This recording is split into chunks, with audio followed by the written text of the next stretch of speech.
Your kind needs to learn your place. Economy starts back there with the rest of the riffraff. The words hit the air like a slap across the face at Chicago O'Hare International Airport's Terminal 3. Derek Morrison, 35, stood behind the SkyElite Airways first-class check-in counter with his arms crossed and contempt written across his weathered features. His navy blue uniform was pressed to perfection, his supervisor badge gleaming under the fluorescent lights. But his eyes held nothing but disdain as they fixed on the young black woman standing before him. The woman didn't flinch. She didn't raise her voice. She simply stood there in her gray hoodie and dark jeans, holding her phone with the digital boarding pass clearly visible on the screen. Her name was Alicia Brooks, though Derek Morrison had no idea he was about to make the biggest mistake of his professional life. Before we dive deeper into the story of justice and accountability, I want you to know where this is heading. In the next 30 minutes, Derek Morrison wouldn't just lose his job.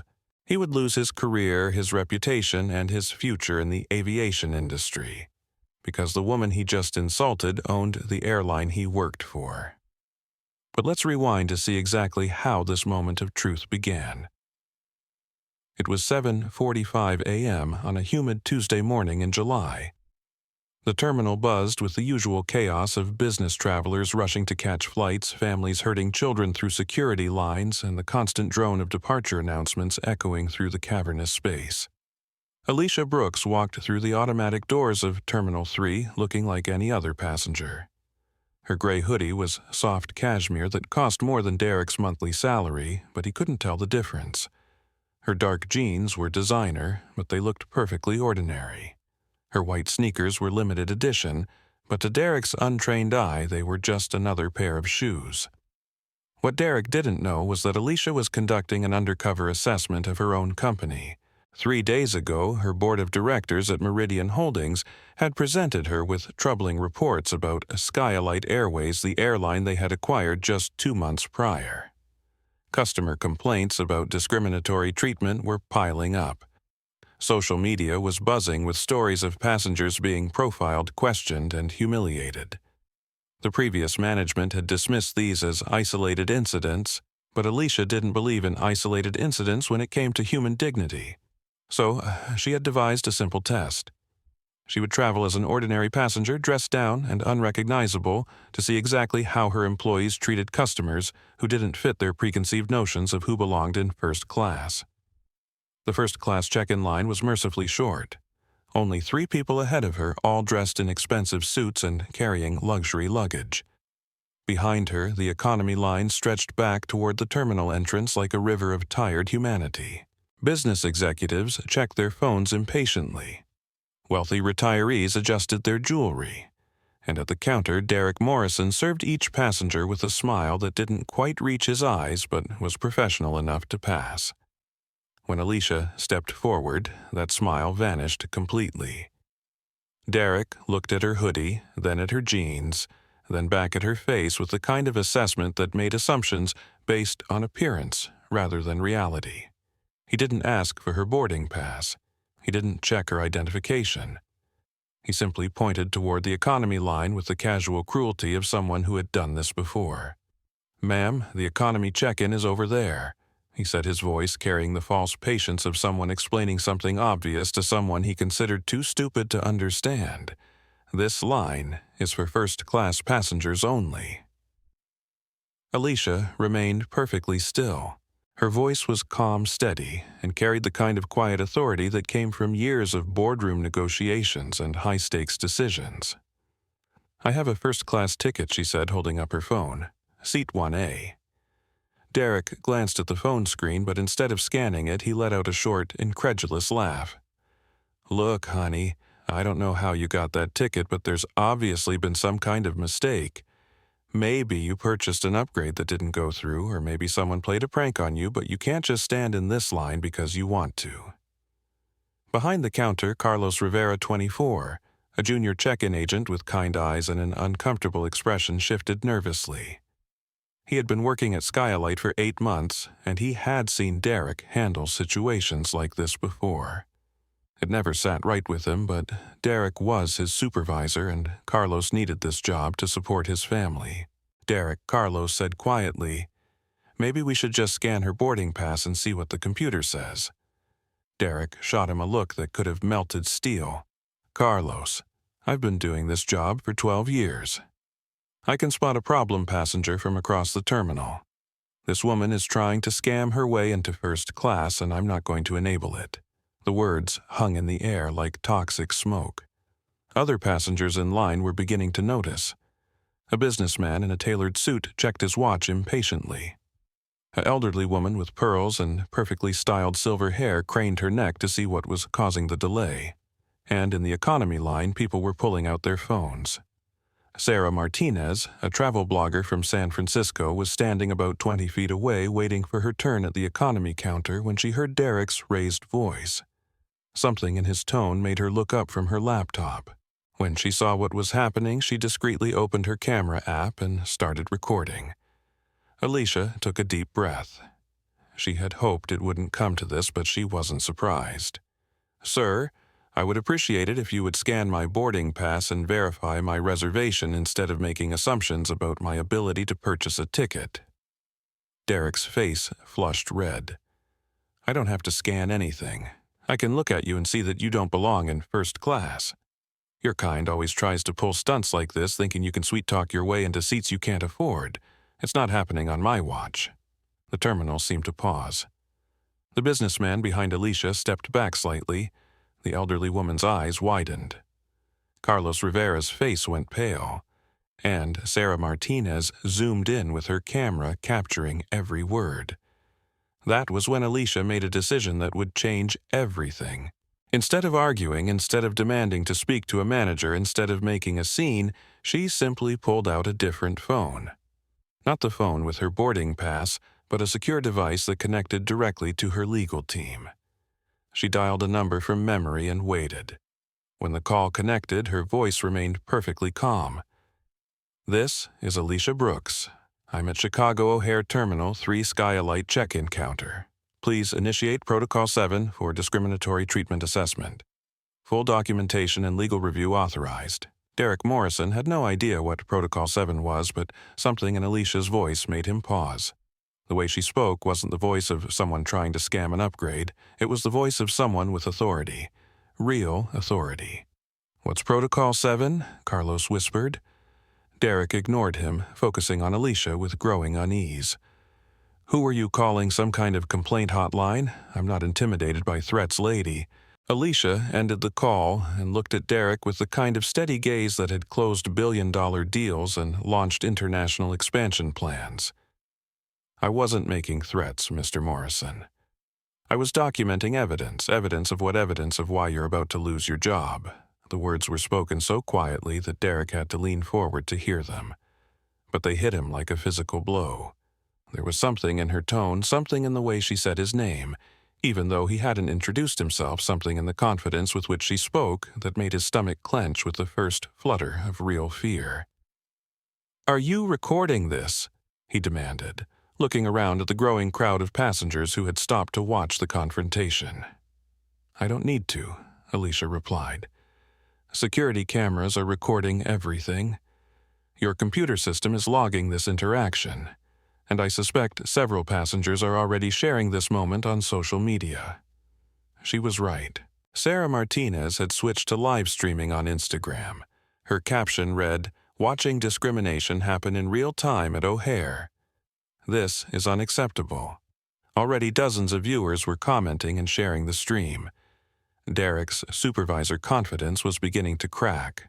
"Look, I don't know what game you're playing, but I'm going to call security if you don't move to the correct line right now." "Please do," Alicia said. "I think security would be very interested in reviewing this situation."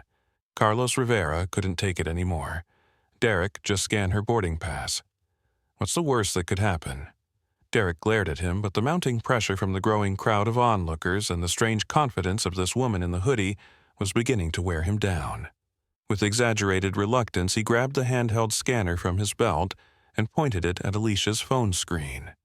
The device beeped once, green light flashed, and Derek's face went white as he read the screen. Passenger Brooks Alicia. Seat 1A. Status Priority VIP. Special handling required. He blinked at the screen, then at Alicia, then back at the screen. This must be a mistake. The computer is glitching. Is it, Alicia asked, or did you just assume that a young black woman in casual clothes couldn't afford a first-class ticket? The question hung in the air like a challenge. Around them, the crowd had grown larger. Passengers were openly recording now. Sarah Martinez's live stream had gained over 200 viewers in just a few minutes, and Derek Morrison realized that he had just made the kind of mistake that could end careers. But instead of backing down, instead of apologizing, instead of recognizing that he might be wrong, Derek doubled down on his prejudice. "I don't care what that machine says," he declared loudly enough for everyone to hear. "I know fraud when I see it. You probably hacked the system or used someone else's credit card. I'm calling security and having you arrested for attempting to board with falsified documents." The silence that followed was deafening. Even the ambient noise of the terminal seemed to fade as hundreds of passengers turned to stare at the unfolding drama. Sarah Martinez's live stream viewer count jumped to over 500.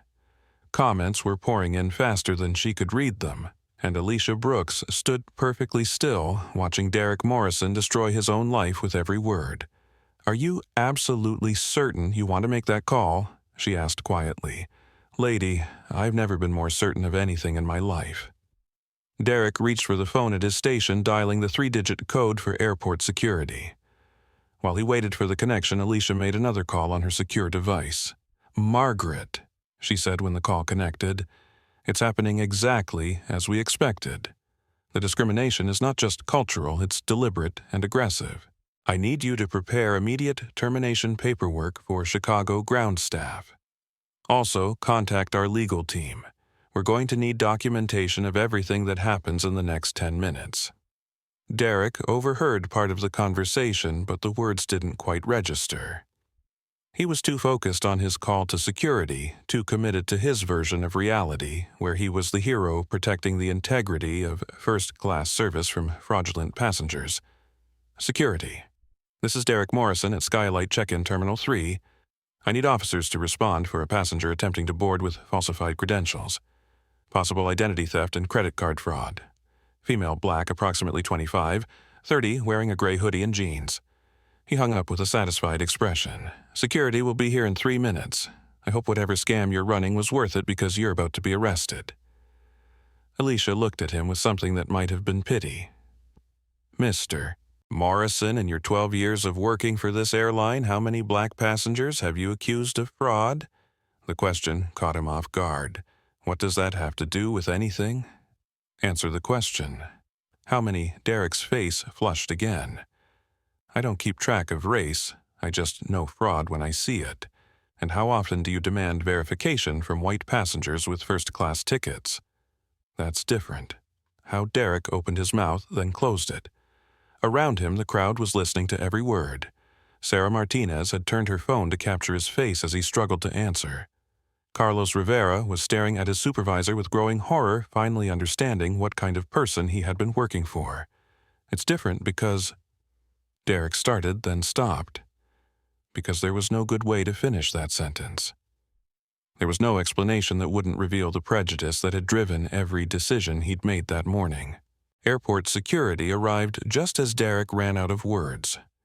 2 officers, both experienced professionals who had dealt with thousands of passenger disputes, approached the check-in counter with the weary patience of people who had seen everything.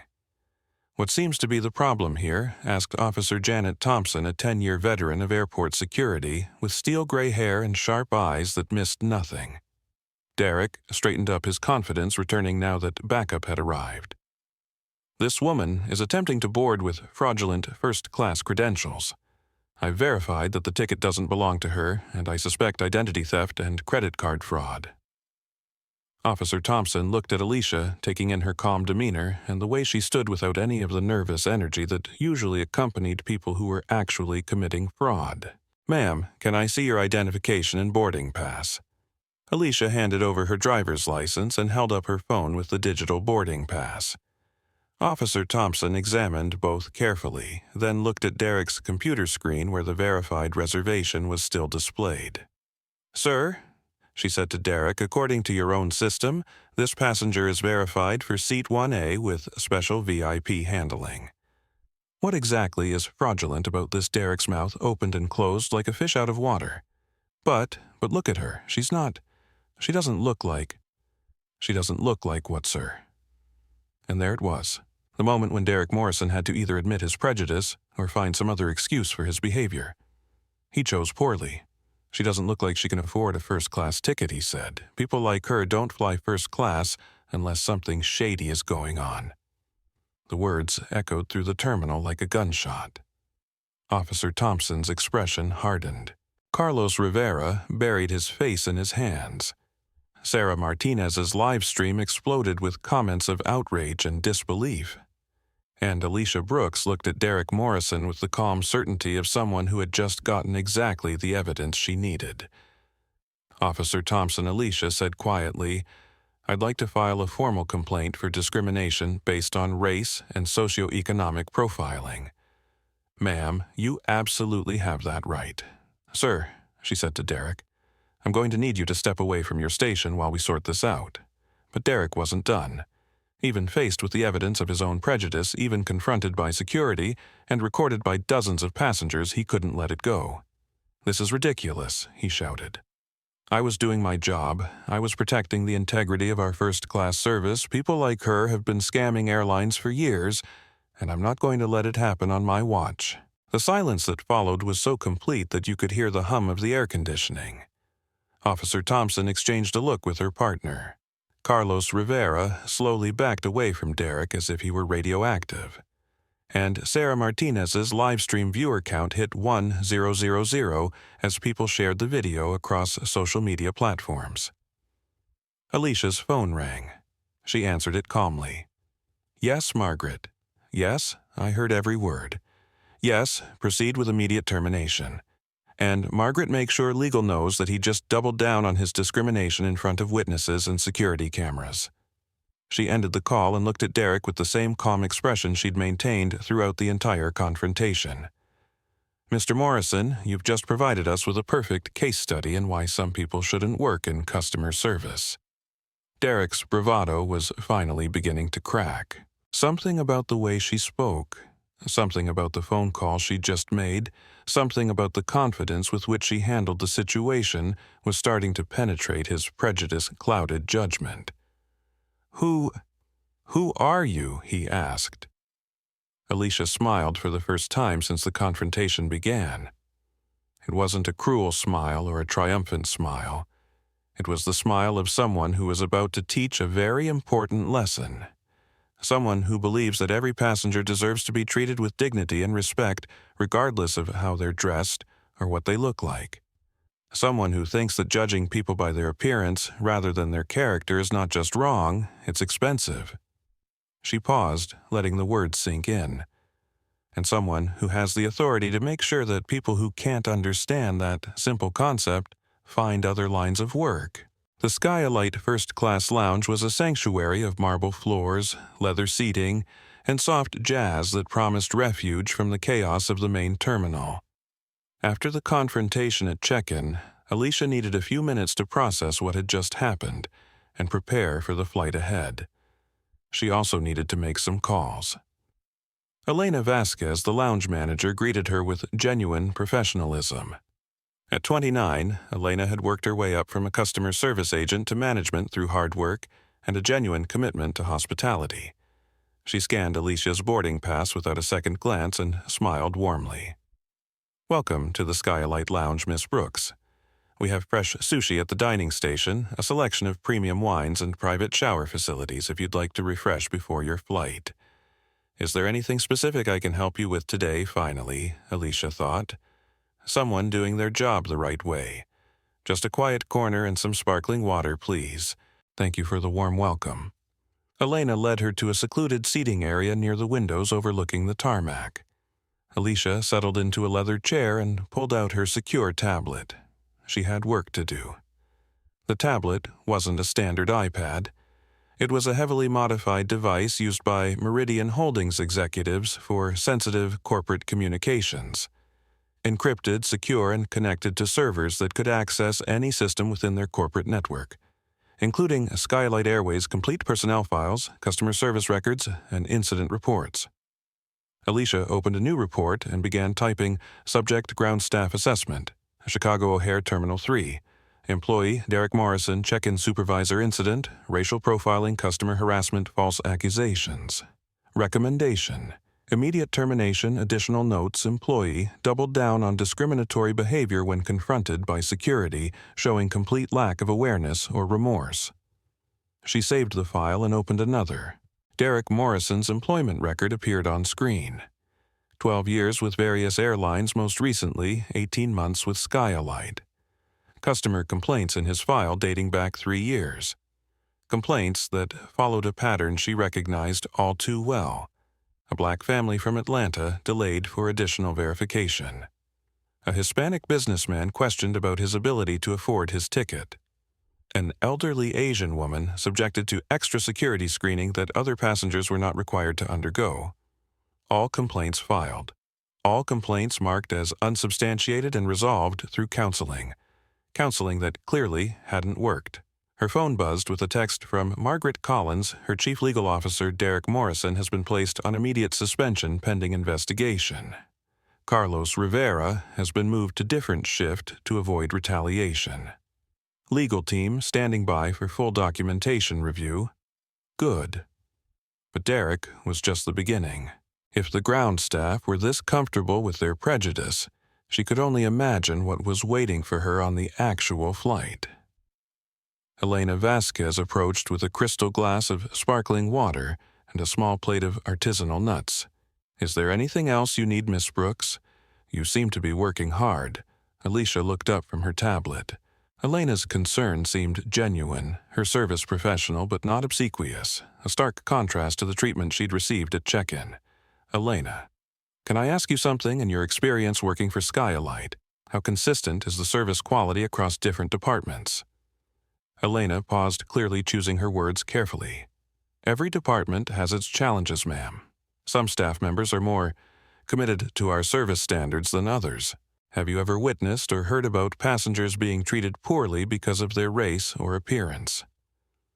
The question was direct, and Elena's reaction told Alicia everything she needed to know. The slight tightening around her eyes, the way she glanced around to make sure no one was listening, the careful consideration before she answered. "I believe that every passenger deserves respect," Elena said finally. "But I think some of my colleagues might need reminding of that from time to time." It was a diplomatic answer, but it was also an honest one. Alicia appreciated Elena's professionalism in not throwing her coworkers under the bus, but she also noted the careful phrasing that acknowledged problems without directly accusing anyone. "Thank you for your honesty, Elena. You're doing excellent work here." "Thank you, ma'am. If you need anything else, please don't hesitate to ask." As Elena walked away, Alicia's phone rang. The caller ID showed Thomas Patterson, CFO. "Thomas, good morning." Alicia Margaret briefed me on the check-in incident. "Are you all right?" "I'm fine. More importantly, we're getting exactly the evidence we suspected we would find. Derek Morrison just provided us with a textbook case of racial profiling, complete with security camera footage and witness testimony. Do you want to abort the rest of the assessment? We have enough to begin reforming ground operations." Alicia considered the suggestion. She could end the test, now reveal her identity, and start implementing changes immediately. But she knew that what had happened at check-in was probably just the tip of the iceberg. If she wanted to truly understand the scope of the problem, she needed to complete the full passenger experience. "No, I'm continuing with the flight. If the ground staff are this comfortable with discrimination, I need to see what's happening in the air. But I want legal standing by, and I want full recording capability activated on my devices." "Already done. Margaret has authorized Protocol 7 recording. Every interaction is being logged and documented. If anything else happens, you'll have ironclad evidence." "Good. And Thomas, start preparing comprehensive termination packages. I have a feeling we're going to need them." After ending the call, Alicia spent another 20 minutes in the lounge observing the way different passengers were treated. Elena and her staff maintained the same level of professionalism with everyone, regardless of age, race, or how they were dressed. It gave her hope that not all of SkyElite service culture was poisoned, but she also noticed things that bothered her. The way some passengers looked at her when she sat in the first-class lounge. The subtle double-takes, the quiet comments to traveling companions, the assumption that she must be in the wrong place. Most people were polite enough to keep their thoughts to themselves, but the undercurrent of judgment was unmistakable. At 8:30 a.m., the boarding announcement for Flight 447 to Miami echoed through the lounge. Alicia gathered her belongings, thanked Elena for her excellent service, and walked toward the gate. She had a feeling the real test was about to begin. The jet bridge leading to SkyElite Flight 447 smelled of aviation fuel and recycled air. Alicia walked down the inclined corridor with steady steps, her mind focused on what lay ahead. Behind her, she could hear the conversations of other first-class passengers, business executives discussing deals, wealthy retirees planning European vacations, and the general murmur of people accustomed to premium service. At the aircraft door, 2 flight attendants stood like sentinels greeting passengers. The younger one was Jessica Williams, 22, Hispanic with nervous energy and kind eyes. She was new to SkyElite, having joined the crew just 4 months earlier after graduating from flight attendant training. The other was Victoria Ashford, 34, head purser, and the kind of woman who looked like she'd stepped out of a luxury magazine. Victoria's appearance was flawless in the way that suggested hours of careful preparation. Her blonde hair was pulled back in an elegant chignon that revealed perfectly sculpted cheekbones. Her makeup was subtle, but expertly applied, highlighting sharp blue eyes that seemed to catalog and judge everything they saw. Her uniform was tailored to fit her slender frame like a second skin, and she wore it with the confidence of someone who knew she looked stunning. But there was something cold in her beauty, something calculated in the way she smiled. It was the smile of someone who had learned that appearance could be a weapon, that looking perfect gave you power over people who didn't meet your standards. "Welcome aboard, Mr. Blackwood," Victoria purred as Richard Blackwood, a distinguished-looking businessman in an expensive charcoal suit, approached the aircraft door. She practically glowed with deference as she took his jacket and ushered him toward his seat. "Seat 2A, as always. I've made sure we have your preferred champagne chilled and waiting." "Excellent as always," Victoria Richard replied with the casual entitlement of someone accustomed to special treatment. "I trust this flight will be as smooth as usual." "Of course, sir. We live to serve our valued passengers." James Peterson, a tech executive in his early 30s, was next in line. He received a professional greeting and directions to his seat without fanfare. Nothing wrong with the service, but notably less warm than what Richard had received. Then Alicia stepped up to the door. Victoria's smile didn't just fade, it was deleted. Her blue eyes swept over Alicia's casual attire with the kind of assessment that made assumptions and reached conclusions before any words were spoken. The silence stretched for several seconds, while Victoria processed what she was seeing. A young black woman in a hoodie and jeans, holding a first-class boarding pass.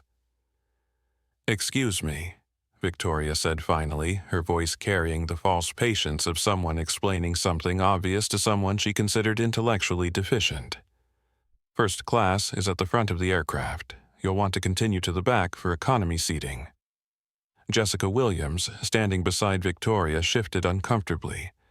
She had seen Alicia's boarding pass when she handed it over, had noticed the seat assignment clearly displayed as 1A, but she was too new and too intimidated by Victoria's commanding presence to speak up. "I'm in first class," Alicia said calmly, holding up her phone with the boarding pass visible. "Seat 1A. Victoria glanced at the screen dismissively. "I'm sorry, but there's obviously been some kind of error. First class has a certain standard that we maintain. I'm sure you understand." The words were carefully chosen to avoid direct accusations, but the meaning was unmistakable. Victoria was telling her she didn't belong in first class because of how she looked. James Peterson, already seated in 3C, was watching the interaction with growing discomfort. Something about Victoria's tone bothered him. He discreetly pulled out his phone and opened his social media app, thinking he might document whatever was about to happen. "What kind of standard?" Alicia asked, her voice remaining perfectly level. Victoria's smile became even more artificial. "Well, we expect our first-class passengers to dress appropriately for the premium cabin experience. It's about maintaining the right atmosphere for all our valued guests. And you've determined that my clothing doesn't meet that standard. I'm just trying to prevent any awkwardness for you or the other passengers. Perhaps we can arrange an upgrade for a future flight when you're more appropriately dressed." The condescension in Victoria's voice was like acid. She wasn't just refusing service, she was doing it in a way designed to humiliate and diminish. This wasn't policy. It was personal prejudice dressed up in corporate language. Richard Blackwood, already seated and sipping his champagne, called out from his seat. "Is there some kind of problem? We're supposed to be departing soon?" Victoria turned toward him with an apologetic smile. "Just a small seating confusion, Mr. Blackwood. Nothing that can't be resolved quickly." She turned back to Alicia with renewed confidence, emboldened by Richard's impatience. "I'm going to have to ask you to move to your correct seat now. We need to begin our departure preparations." Alicia remained perfectly still. "I would like you to scan my boarding pass and verify my seat assignment through your system. That won't be necessary. I can see clearly that there's been a mistake. Scan it." The two words carried such quiet authority that Victoria actually took a step back. But instead of complying, instead of doing the simple professional thing that would have resolved the situation immediately, she chose to escalate. "I don't take orders from passengers," Victoria said, her voice rising slightly. "And I certainly don't take orders from passengers who are trying to scam their way into seats they can't afford." The accusation hung in the air like poison gas. Jessica Williams gasped audibly. James Peterson's finger hovered over the record button on his phone, and somewhere in the back of the plane, other passengers began to notice that something unusual was happening in first class. Alicia looked at Victoria with the same calm expression she'd maintained throughout the encounter. "Miss Ashford, I'm going to give you one more opportunity to handle this professionally. Please scan my boarding pass and verify my seat assignment." Victoria blinked, startled. "How did you know my name?" "Your name tag. Now, please scan my boarding pass. I've already told you that won't be necessary. Security will be here shortly to escort you to your proper seat." That was when Alicia made a decision that would change the trajectory of Victoria Ashford's life forever. Instead of arguing further, instead of demanding to speak to the captain, instead of making threats or raising her voice, she simply pulled out her phone and made a call. "Margaret," she said when the call connected, "we have a second incident. Flight crew this time." "Yes, it's exactly what we expected. Prepare termination paperwork for Victoria Ashford, head purser. Flight 447.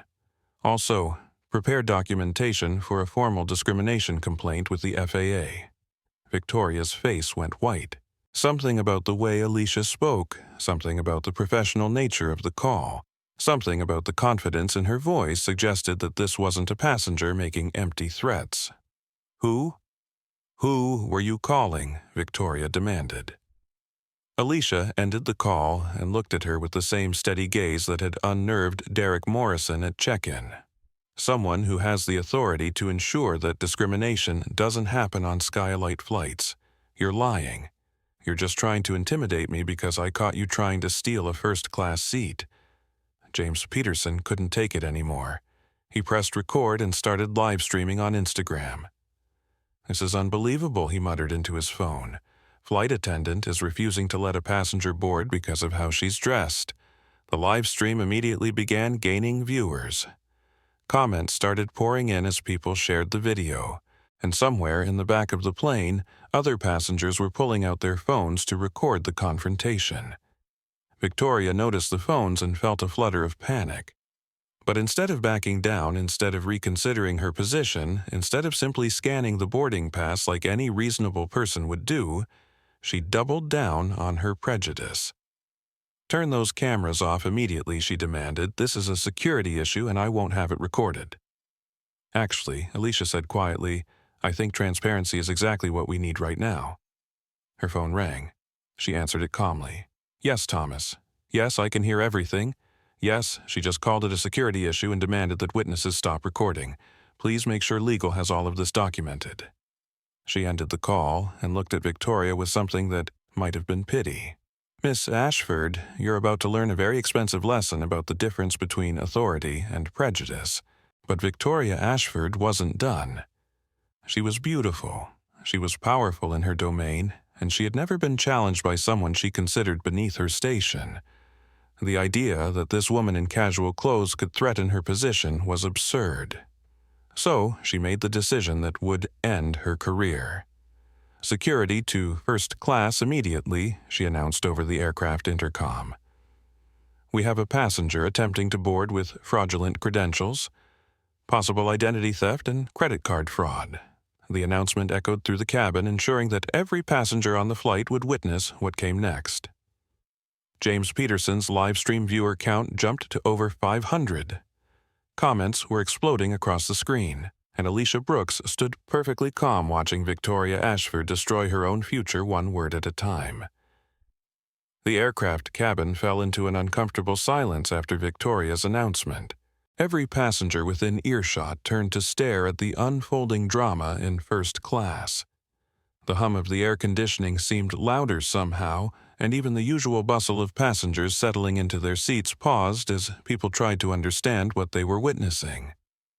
Victoria Ashford stood in the doorway of the aircraft like a beautiful sentinel, her perfectly applied makeup and elegant uniform creating a stark contrast with the ugliness of her words. She looked at Alicia with the kind of cold satisfaction that comes from believing you've just won a battle. In her mind, she had successfully protected the sanctity of first class from someone who clearly didn't belong there. "People like you don't fly first class," Victoria said, her voice carrying clearly through the cabin. "You may have found some way to game the system, but I've been doing this job for 8 years and I know fraud when I see it. Security will escort you to your real seat in the back, where people like you belong." The words hit the cabin like a physical blow. James Peterson, still live-streaming from seat 3C, zoomed in on Victoria's face as she spoke. His viewer count had climbed to over 800, and comments were scrolling by too fast to read. Sarah Martinez, the travel blogger who had witnessed the check-in incident, had somehow managed to get on the same flight and was recording from seat 5A. Her earlier video from the terminal had already gone viral, and this new footage was adding fuel to the fire. Alicia remained perfectly still, her voice calm and measured. "Miss Ashford, I would like you to scan my boarding pass and verify my reservation through your computer system." Victoria let out a laugh that sounded like breaking glass. "I don't need to scan anything. I can look at you and know that you don't belong in seat 1A. Check your passenger manifest, Victoria. Alicia Brooks, seat 1A, special VIP handling. I've already told you that there's been some kind of mistake or fraud. Probably used someone else's credit card. This is identity theft, and I'm not going to be complicit in it." Jessica Williams, the young Hispanic flight attendant standing beside Victoria, was visibly trembling. In her 4 months with SkyElite, she had never seen anything like this. She wanted to speak up, wanted to suggest that maybe they should just scan the boarding pass like the passenger requested. But Victoria's commanding presence was intimidating, and Jessica was afraid of losing her job if she contradicted her supervisor. "Miss Ashford," Jessica said quietly. "Maybe we should just Jessica go check on the passengers in economy," Victoria snapped without taking her eyes off Alicia. "I can handle this situation." Richard Blackwood, growing impatient in seat 2A, set down his champagne glass with an audible clink. "For heaven's sake, what's taking so long? Some of us have connections to make." Victoria turned to him with an apologetic smile that was completely different from the cold mask she'd shown Alicia. "I'm so sorry for the delay, Mr. Blackwood. We're just dealing with a passenger who seems to be confused about her seat assignment." Richard looked past Victoria at Alicia, taking in her casual attire with obvious disapproval. "Well, it's obvious she doesn't belong in first class. Why don't you just move her to where she's supposed to be so we can get on with the flight?" The casual cruelty of his dismissal was stunning. He wasn't even talking to Alicia directly. He was talking about her as if she weren't there, as if she were an object to be moved rather than a human being deserving basic respect. "That's exactly what I'm trying to do," Sir Victoria replied. "Unfortunately, some passengers think they can argue their way into seats they haven't paid for." Around the cabin, other passengers were beginning to react. Some pulled out phones to record the confrontation. Others looked uncomfortable but said nothing. A few seemed to agree with Victoria and Richard, nodding their approval at what they saw as proper enforcement of first-class standards. But in Seat 7, Marcus Williams, a civil rights attorney traveling to Miami for a conference, was watching with growing outrage. He had seen this kind of discrimination before, had fought against it in courtrooms across the country, and he recognized exactly what was happening. "Excuse me," he called out, standing up in his seat. "I'm an attorney, and what I'm witnessing here appears to be textbook discrimination. This passenger has a valid boarding pass for Seat 1A. There's no legal justification for refusing her service based on her appearance." Victoria spun around to face him, her beautiful features twisted with annoyance. "Sir, please sit down. This is a security matter, and I don't need legal advice from passengers." "Actually, you do," Marcus replied calmly, "because what you're doing is illegal under federal civil rights laws. And since everyone is recording this, you're creating evidence that could be used against both you personally and this airline in a discrimination lawsuit." James Peterson's live stream exploded with comments. Viewers were sharing the video across social media platforms. The hashtag SkyElite discrimination was starting to trend. And Victoria Ashford was completely oblivious to the fact that her career was being destroyed in real time. "I don't care who you think you are," Victoria said to Marcus. "I'm the head purser on this aircraft, and I have the authority to determine passenger seating based on security and safety concerns." "What security concern?" Alicia asked quietly. "I'm standing calmly, speaking respectfully, and asking only that you verify my seat assignment through your computer system." "What exactly is the security threat?" Victoria turned back to her, and for a moment her mask slipped. The real Victoria showed through, not the professional flight attendant, not the customer service representative, but the woman who believed that certain people belonged in certain places and that it was her job to enforce those boundaries. "The security threat is fraud," she said. "The threat is people like you thinking you can scam your way into first class by pretending to be someone you're not. The threat is passengers who lie about their ability to afford premium seating and then expect us to just go along with it. People like me. You know exactly what I mean." And there it was, the raw prejudice that had been lurking beneath the surface of every interaction. Victoria Ashford had just revealed that her objections had nothing to do with security, nothing to do with procedures, and everything to do with her assumption that a young black woman in casual clothes couldn't legitimately belong in first class. Alicia's phone rang. She answered it calmly, her voice carrying clearly through the now silent cabin. "Yes, Margaret." "Yes, I heard every word." "Yes, she just made it explicitly clear that this is about race, not security. Please proceed with immediate termination paperwork and contact the FAA about discrimination complaints." She ended the call and looked at Victoria with the same steady gaze that had unnerved everyone she'd encountered that morning. "Miss Ashford, you've just provided us with a perfect example of why some people shouldn't work in customer service." Victoria's confidence was beginning to crack. Something about the professional nature of Alicia's phone call, something about the way she spoke with calm authority, something about the growing crowd of witnesses was starting to penetrate her prejudice-clouded judgment. Who do you keep calling people who have the authority to ensure that passengers are treated with dignity and respect, regardless of their race or appearance? You're lying. You're just trying to intimidate me because I caught you trying to steal a seat. That was when Richard Blackwood made his contribution to the disaster.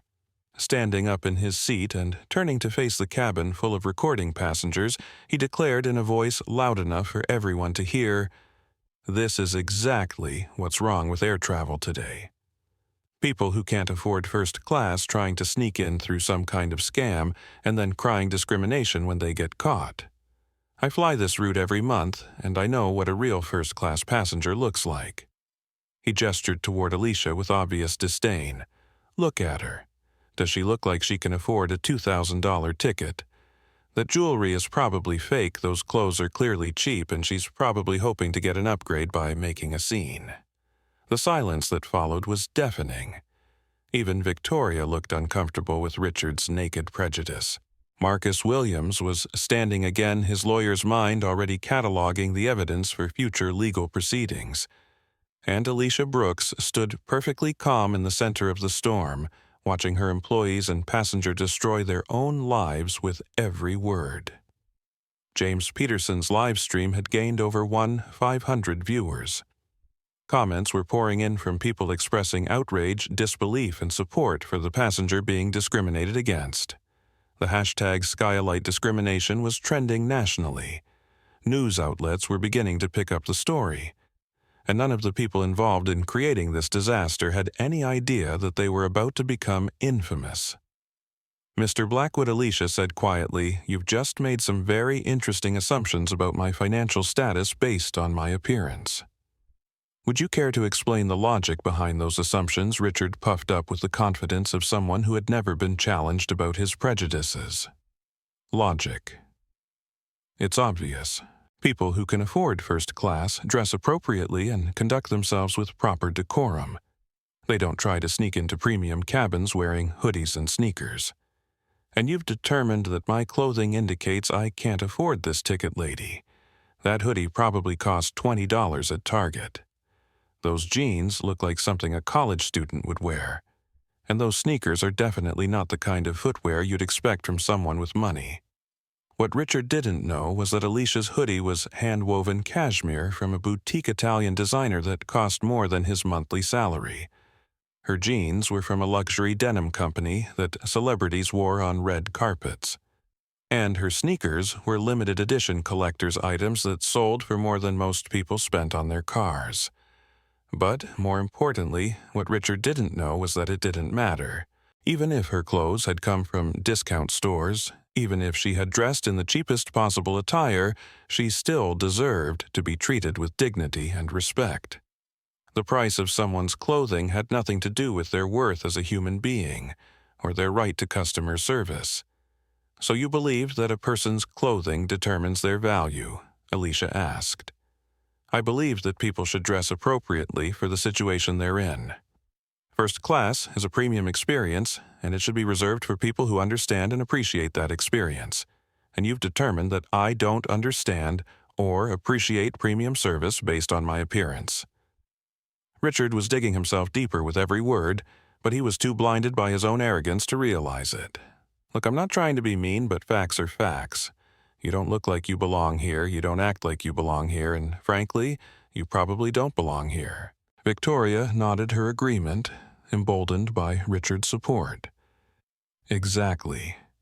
This is about maintaining standards and protecting the experience for passengers who actually paid for first-class service." Marcus Williams couldn't contain himself any longer. "What you're both describing is textbook discrimination. You're making assumptions about this passenger's ability to afford her ticket based solely on her race and clothing. That's illegal, it's morally wrong, and it's being recorded by dozens of witnesses." "Oh, please," Richard scoffed.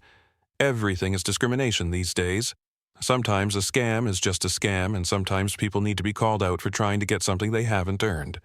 And how exactly have you determined that she hasn't earned her seat by looking at her?" And there it was again. The admission that their objections were based entirely on appearance, not on any actual evidence of wrongdoing. Richard Blackwood and Victoria Ashford had just confessed to discrimination in front of a cabin full of witnesses and live-streaming cameras. Alicia's phone rang again. She answered it with the same calm professionalism she'd displayed throughout the entire confrontation. "Yes, Thomas. Yes, I heard every word. Yes, they've made it completely clear that this is about race and socioeconomic profiling. Please add Mr. Blackwood to the permanent no-fly list and ensure that legal has documentation of all his statements."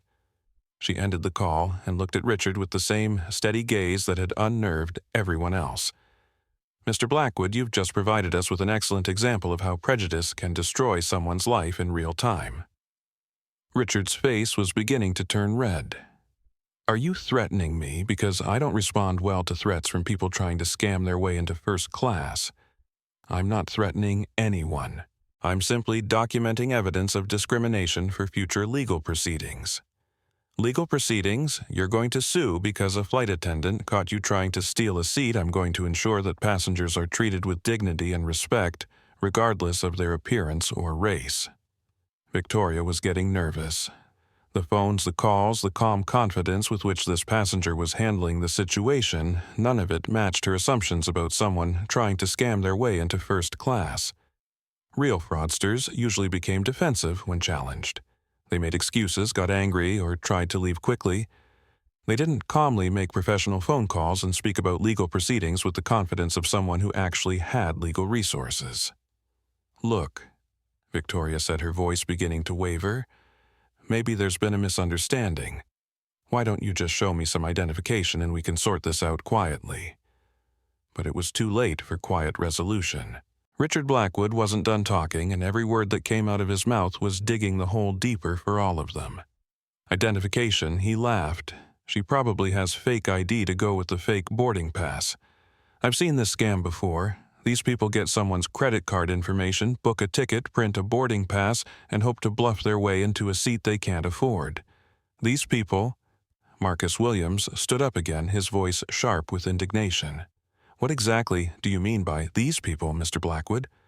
Richard realized he had stepped over a line, but instead of backing down, he doubled down. You know what I mean. People who try to game the system.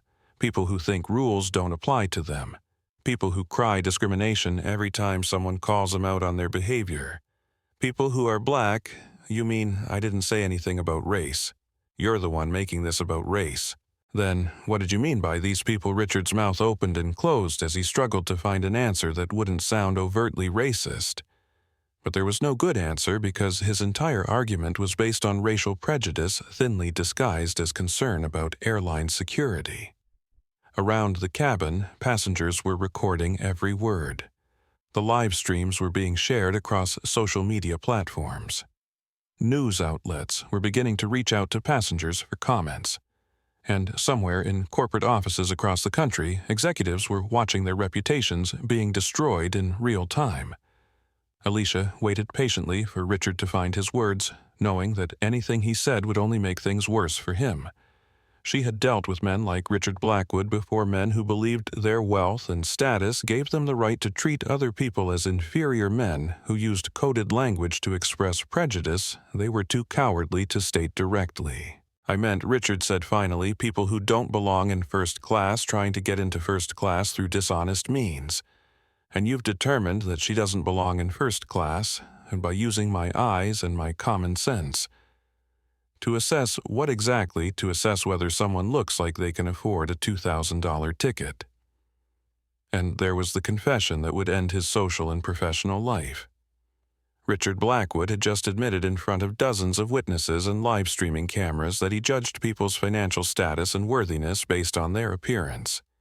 He had revealed himself as the kind of person who believed that certain people belonged in certain places, and that he had the right to enforce those boundaries. Victoria realized that Richard was making things worse for both of them, but she couldn't seem to stop the disaster from unfolding. Every instinct told her to simply scan the boarding pass and resolve the situation, but her pride and prejudice wouldn't let her admit that she might have been wrong. Security should be here any minute, she said, trying to regain control of the situation. They can sort this out and escort her to her proper seat. And if security determines that my seat assignment is correct, Alicia asked, then we'll figure it out. Will you apologize for your assumptions? Victoria's silence was answer enough. Even faced with the possibility that she might be wrong, even confronted with the evidence of her own prejudice, she couldn't bring herself to consider that she might owe this passenger an apology. That silence stretched through the cabin like a spreading stain. Everyone could see it now, the ugly truth beneath the professional uniforms and polite language. This wasn't about security or procedures or maintaining standards. This was about people in positions of power using that power to diminish and humiliate someone they considered beneath them. James Peterson's live stream had reached 2,000 viewers. The comments were a mix of outraged support for the passenger and calls for boycotts of SkyElite Airways. The hashtag SkyElite discrimination was spreading across Twitter, Instagram, and TikTok. And traditional media outlets were beginning to pick up the story. But the real disaster was just beginning. Because security was about to arrive, and Alicia Brooks was about to reveal exactly who she was and why the people who had discriminated against her were about to lose everything. Airport security arrived in the form of Officer Janet Thompson and her partner, Officer Mike Rodriguez, the same team that had responded to the check-in incident. They boarded the aircraft with the weary professionalism of people who had seen every possible passenger dispute and expected this to be just another routine problem to solve. But the moment they stepped into the first-class cabin, they could feel the tension. Passengers were recording with their phones, 2 people were live streaming, and the energy in the confined space was electric with barely contained conflict.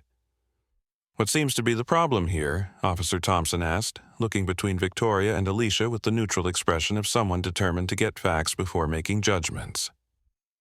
Victoria straightened her uniform and put on her most professional voice. "Officers, thank you for responding so quickly. We have a passenger who appears to be traveling on fraudulent credentials. She's refusing to move to her correct seat and has been disruptive to other passengers." Officer Thompson looked at Alicia, who was standing quietly in the same spot she had occupied throughout the entire confrontation. "Ma'am, you seem pretty calm for someone who's supposedly being disruptive." "What's your side of the story? I have a valid boarding pass for seat 1A, Alicia replied calmly. "I've asked multiple times for the flight crew to scan my boarding pass and verify my reservation, but they've refused to do so. Instead, they've made assumptions about my ability to afford this ticket based on my appearance and race." Officer Rodriguez frowned. "Ma'am, we actually dealt with you earlier at the check-in counter, didn't we? With a supervisor who made similar accusations. You did. That situation was resolved when it was determined that my credentials were valid and that the accusations were based on discriminatory profiling." Victoria's face went pale. She hadn't realized that this passenger had already been through a discrimination incident that morning, or that security had already verified her credentials once. I wasn't aware of any previous incident." "Maybe you should have been," Officer Thompson said dryly. "Ma'am," she said to Alicia, "may I see your boarding pass and identification?" Alicia handed over her driver's license and held up her phone with the digital boarding pass clearly displayed. Officer Thompson examined both, then looked at Victoria expectantly. "Miss Ashford, do you have a scanner to verify this passenger's reservation?" Victoria hesitated. She had been so certain of her assumptions, so confident in her prejudice, that she hadn't considered what would happen when those assumptions were proven wrong. Yes, but I can tell just by looking that there's been some kind of mistake. Scan it, please." The request was polite, but carried the weight of authority. Victoria had no choice but to pull the handheld scanner from her belt and point it at Alicia's phone screen. The device beeped once, and a green light flashed. Passenger Brooks Alicia. Seat 1A, status priority VIP, special handling required. The reading appeared on Victoria's scanner screen, visible to everyone nearby. Officer Thompson looked at the display, then at Victoria with an expression of professional disappointment. "Miss Ashford, this passenger's credentials are valid. Her seat assignment is correct." What exactly is the problem here? Victoria stared at the scanner as if it had betrayed her. The evidence was right there, undeniable and clear, but she still couldn't process that her assumptions had been completely wrong. But look at her," Victoria stammered. "She doesn't look like she belongs in first class." Officer Rodriguez stepped closer to Victoria, his voice carrying a warning. "Miss Ashford, you just admitted to discriminating against a passenger based on her appearance. Do you understand that what you're describing is illegal?" Richard Blackwood, who had been watching the exchange with growing unease, decided to insert himself into the situation. "Officers, I think you're misunderstanding what happened here. This woman has been disruptive and argumentative throughout this entire process. The flight attendant was just trying to maintain order and security. Officer Thompson turned to face him. And you are Richard Blackwood, Seat 2A. I'm a frequent flyer with this airline, and I can tell you that this kind of behavior is exactly what's wrong with air travel today. What kind of behavior? Richard gestured toward Alicia with obvious disdain. Passengers who try to cause problems and then claim discrimination when they're held to reasonable standards. What standards? Appropriate dress. Proper conduct, basic respect for the premium cabin experience. Officer Thompson looked at Alicia, who was still standing quietly, speaking calmly, and showing no signs of the disruptive behavior Richard was describing. Sir, this passenger appears to be conducting herself appropriately.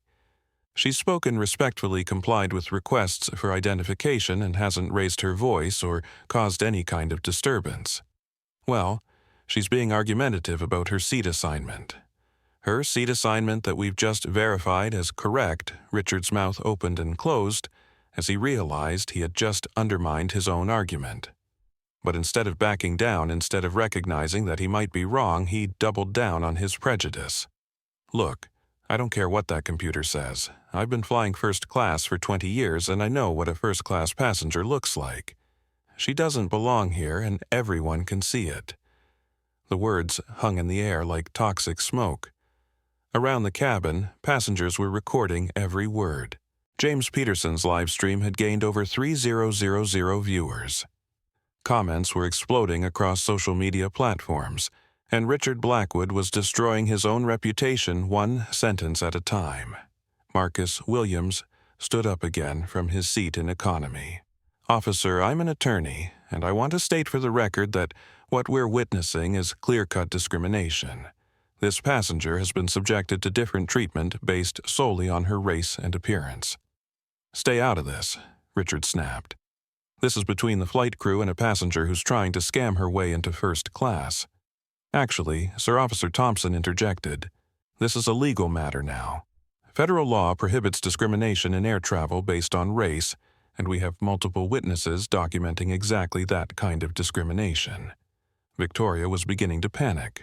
The situation was spiraling out of control. The evidence was clearly against her, and she was starting to realize that her career might be in jeopardy. Officers, I was just following standard security procedures. When passengers don't match the profile of typical first-class travelers, we're supposed to verify their credentials. You were supposed to verify her credentials. Officer Rodriguez said, which you could have done by scanning her boarding pass. Instead, you refused to scan it and made assumptions based on her appearance. I was protecting the integrity of the first-class cabin. From what Victoria struggled to find an answer that wouldn't sound overtly racist.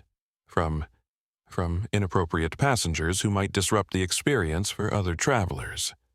What made this passenger inappropriate? And there it was, the question that would force Victoria to either admit her prejudice or continue lying in front of witnesses and cameras.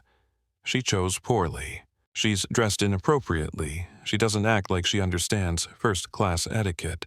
And she became argumentative when I tried to redirect her to her proper seat. Her proper seat being 1A in first class, which we've now verified is correct. Victoria's silence was damning. Even she could hear how her arguments sounded when reflected back to her. That was when Derek Morrison appeared at the aircraft door.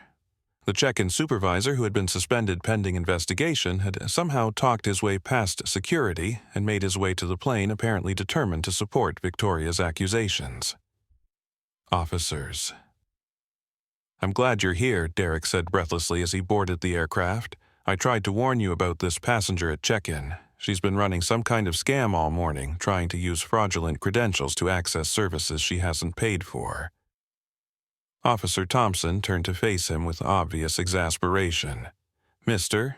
Morrison, you were suspended pending investigation. You're not supposed to be in this area. I know, but I couldn't let this fraud get away with it. She probably has accomplices waiting to meet her in Miami. This is clearly part of some larger operation. Derek's conspiracy theories were so ridiculous that even Richard looked uncomfortable. But Derek wasn't done making things worse. Officers, you need to understand, people like her have been targeting airlines for months. They use stolen credit card information to book tickets, create fake boarding passes, and then cry discrimination when they get caught. It's an organized scam, and she's probably just one member of a larger network. The silence that followed Derek's rant was deafening. Even Victoria looked embarrassed by his wild accusations. Officer Rodriguez was making notes in his incident report. And Alicia Brooks stood perfectly calm, watching her tormentors dig their own graves with every word. Mr. Morrison, Officer Thompson said slowly, "You just accused this passenger of credit card fraud, identity theft, and being part of a criminal conspiracy. Do you have any evidence to support these accusations? Just look at her. Does she look like she can afford first class? That's not evidence, sir, that's prejudice." Derek's face flushed red. "I've been working in this industry for 12 years. I know suspicious behavior when I see it. What you see is a black woman in casual clothes, and you've assumed she's a criminal based on that observation alone. That's not... I didn't say anything about race. You didn't have to. Your actions spoke louder than words. Around the cabin, passengers were recording every word of Derek's meltdown. His conspiracy theories and obvious prejudice were being broadcast live to thousands of viewers. The hashtag SkyElite discrimination was trending nationally. And somewhere in corporate offices, executives were watching their company's reputation crumble in real time. But the disaster wasn't over yet, because Alicia Brooks was about to reveal exactly who she was, and the people who had discriminated against her were about to learn what real power looked like. Jessica Williams, the young flight attendant who had watched this entire confrontation unfold, finally found her courage. "Miss Ashford," she said quietly, "maybe we should just apologize to Miss Brooks and get the flight ready for departure." Victoria spun around to face her subordinate with fury. "Jessica, I told you to go check on economy passengers. This situation doesn't concern you." "But she's right," Jessica replied, her voice growing stronger. "We should have just scanned her boarding pass from the beginning. All of this could have been avoided if we had just done our job professionally. Are you questioning my authority? I'm questioning your judgment." The rebellion from her own crew member was the last straw for Victoria. She had been challenged by the passenger, embarrassed by security, undermined by witnesses, and now her own subordinate was publicly questioning her decisions. Her carefully controlled mask of professional competence finally cracked completely. "Fine," Victoria shouted loud enough for the entire cabin to hear. "You want me to treat her like she belongs here. You want me to pretend that someone dressed like a college student deserves first-class service.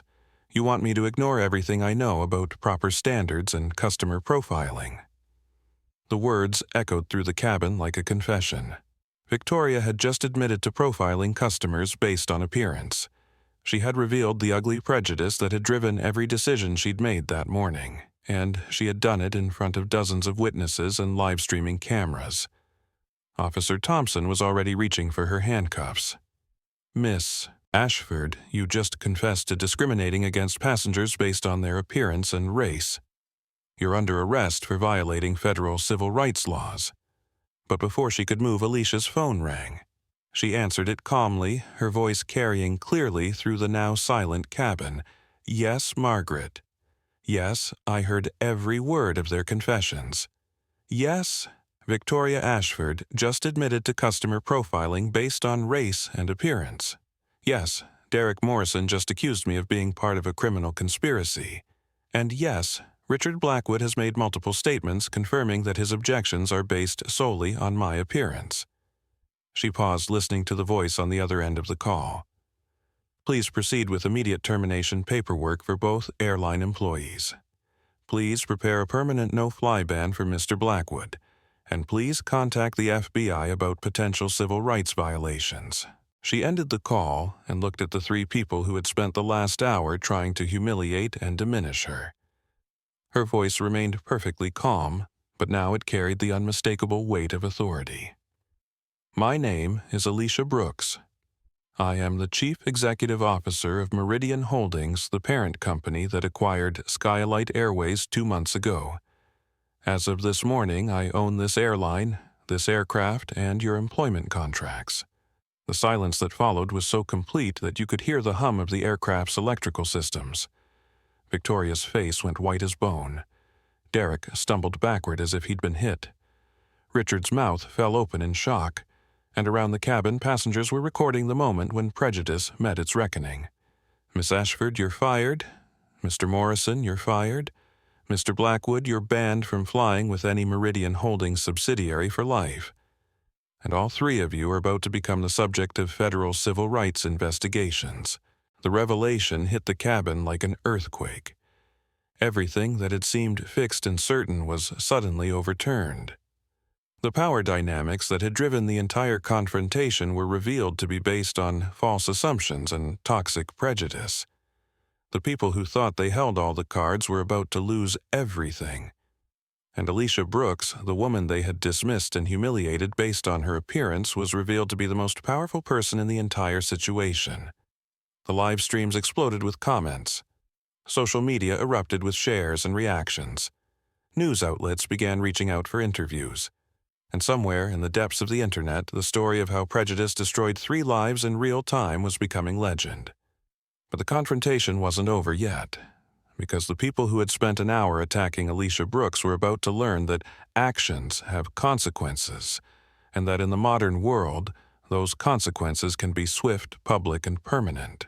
The cabin remained frozen in shocked silence as the full weight of Alicia's revelations settled over everyone. Victoria Ashford, who had spent her entire adult life trading on her beauty and using her authority to diminish others, stood paralyzed as she realized that she had just destroyed her career in the most public way possible. Derek Morrison, the veteran airline employee who thought his experience gave him the right to profile passengers, looked like he was about to be sick. And Richard Blackwood, the entitled businessman who believed his wealth made him superior to others, was staring at Alicia as if she were a ghost. That's impossible," Victoria whispered, her voice barely audible above the hum of the aircraft systems. "You're lying. You're just trying to scare us because you got caught." Alicia pulled out her corporate identification card and held it up for everyone to see. The Meridian Holdings logo was clearly visible along with her photo and title, Chief Executive Officer. She then pulled out a folder of documents from her carry-on bag documents that she had brought specifically for this assessment. Meridian Holdings acquired SkyElite Airways for $2.3 billion on May 15th of this year. She said, her voice carrying clearly through the cabin. The acquisition was completed specifically because of declining service ratings and mounting discrimination complaints. "I'm here today conducting a personal assessment of how SkyElite employees treat passengers who don't fit their preconceived notions of who belongs in first class." She opened the folder and pulled out official documents with corporate seals and signatures. "These are the acquisition papers. These are my appointment letters as CEO. And this," she held up her phone, "contains recordings of everything that has happened this morning, from the check-in counter to this moment." Officer Thompson examined the documents quickly and nodded to her partner. "Ma'am, these appear to be legitimate. Mr. Morrison, Miss Ashford, you're both in a lot of trouble." Derek Morrison was shaking his head in denial, unable to process what was happening. "This is some kind of elaborate scam. She probably printed fake documents. Rich people don't dress like that. CEOs don't fly alone without assistance or security." "Actually," Alicia replied calmly, "CEOs who want to see how their employees really treat customers often travel incognito. It's called mystery shopping, and it's a common practice in the hospitality industry." Richard Blackwood was still staring at her in shock, but his mind was beginning to work again, and he was starting to understand the magnitude of his mistake. "Even if you are who you say you are," he said desperately, "I was just supporting the flight crew in maintaining proper standards. I didn't discriminate against anyone, Mr. Blackwood," Alicia said, turning her calm gaze on him in the past hour. "You have made multiple statements indicating that you believe a person's worth can be determined by their clothing, that people who dress casually don't belong in first class, and that someone's appearance indicates their financial status. All of these statements were recorded by multiple witnesses and broadcast live on social media. She pulled up James Peterson's livestream on her phone and showed Richard the viewer count, which had climbed to over 5,000 people. Comments were scrolling by faster than anyone could read them, and the hashtag SkyElite discrimination was trending across multiple platforms. Your statements are now part of the permanent record, Mr. Blackwood. They've been seen by thousands of people, recorded by multiple devices, and documented by law enforcement. There's no taking them back. Richard's face was turning red with panic and embarrassment. I was trying to help maintain order. I fly this route every month, and I know how things are supposed to work. And how are things supposed to work? Well, properly dressed passengers, appropriate behavior, maintaining the standards that make first class a premium experience. Standards based on what Richard struggled to find an answer that wouldn't sound discriminatory. Based on proper etiquette and appearance and the kind of behavior you'd expect from people who can afford premium service. Behavior like standing quietly, speaking respectfully, and asking only that crew members do their job professionally.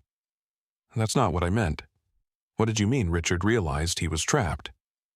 Every answer he could give would only make him sound worse. He had revealed his true character in front of hundreds of witnesses, and now he was trying to backtrack from statements that had already been broadcast around the world. Victoria was having her own breakdown. The beautiful, confident flight attendant who had believed her appearance and authority made her untouchable was staring at the destruction of everything she had built her life on. I was just doing my job, she said, her voice rising with desperation. I was following procedures. When passengers don't look like they belong in first class, we're supposed to verify their credentials. By refusing to scan their boarding pass by using our judgment to assess potential security risks. Security risks based on what criteria? Victoria's mouth opened and closed as she struggled to find an answer that wouldn't sound overtly racist. But there was no good answer because her entire approach had been based on racial profiling and socioeconomic prejudice.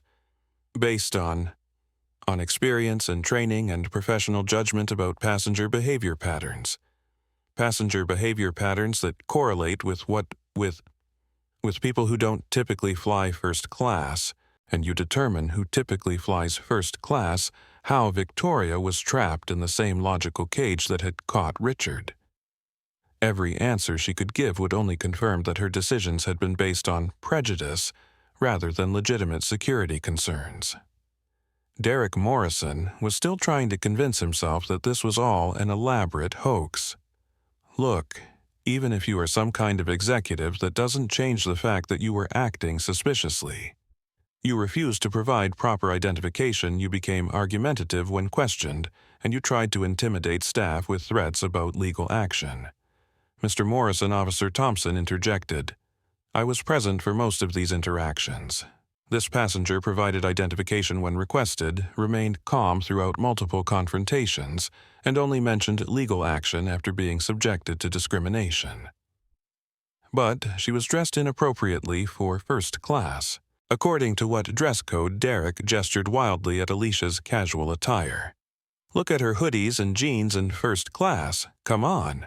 You know, that's not appropriate for premium service, actually, Alicia said quietly. SkyElite Airways has no published dress code for passengers.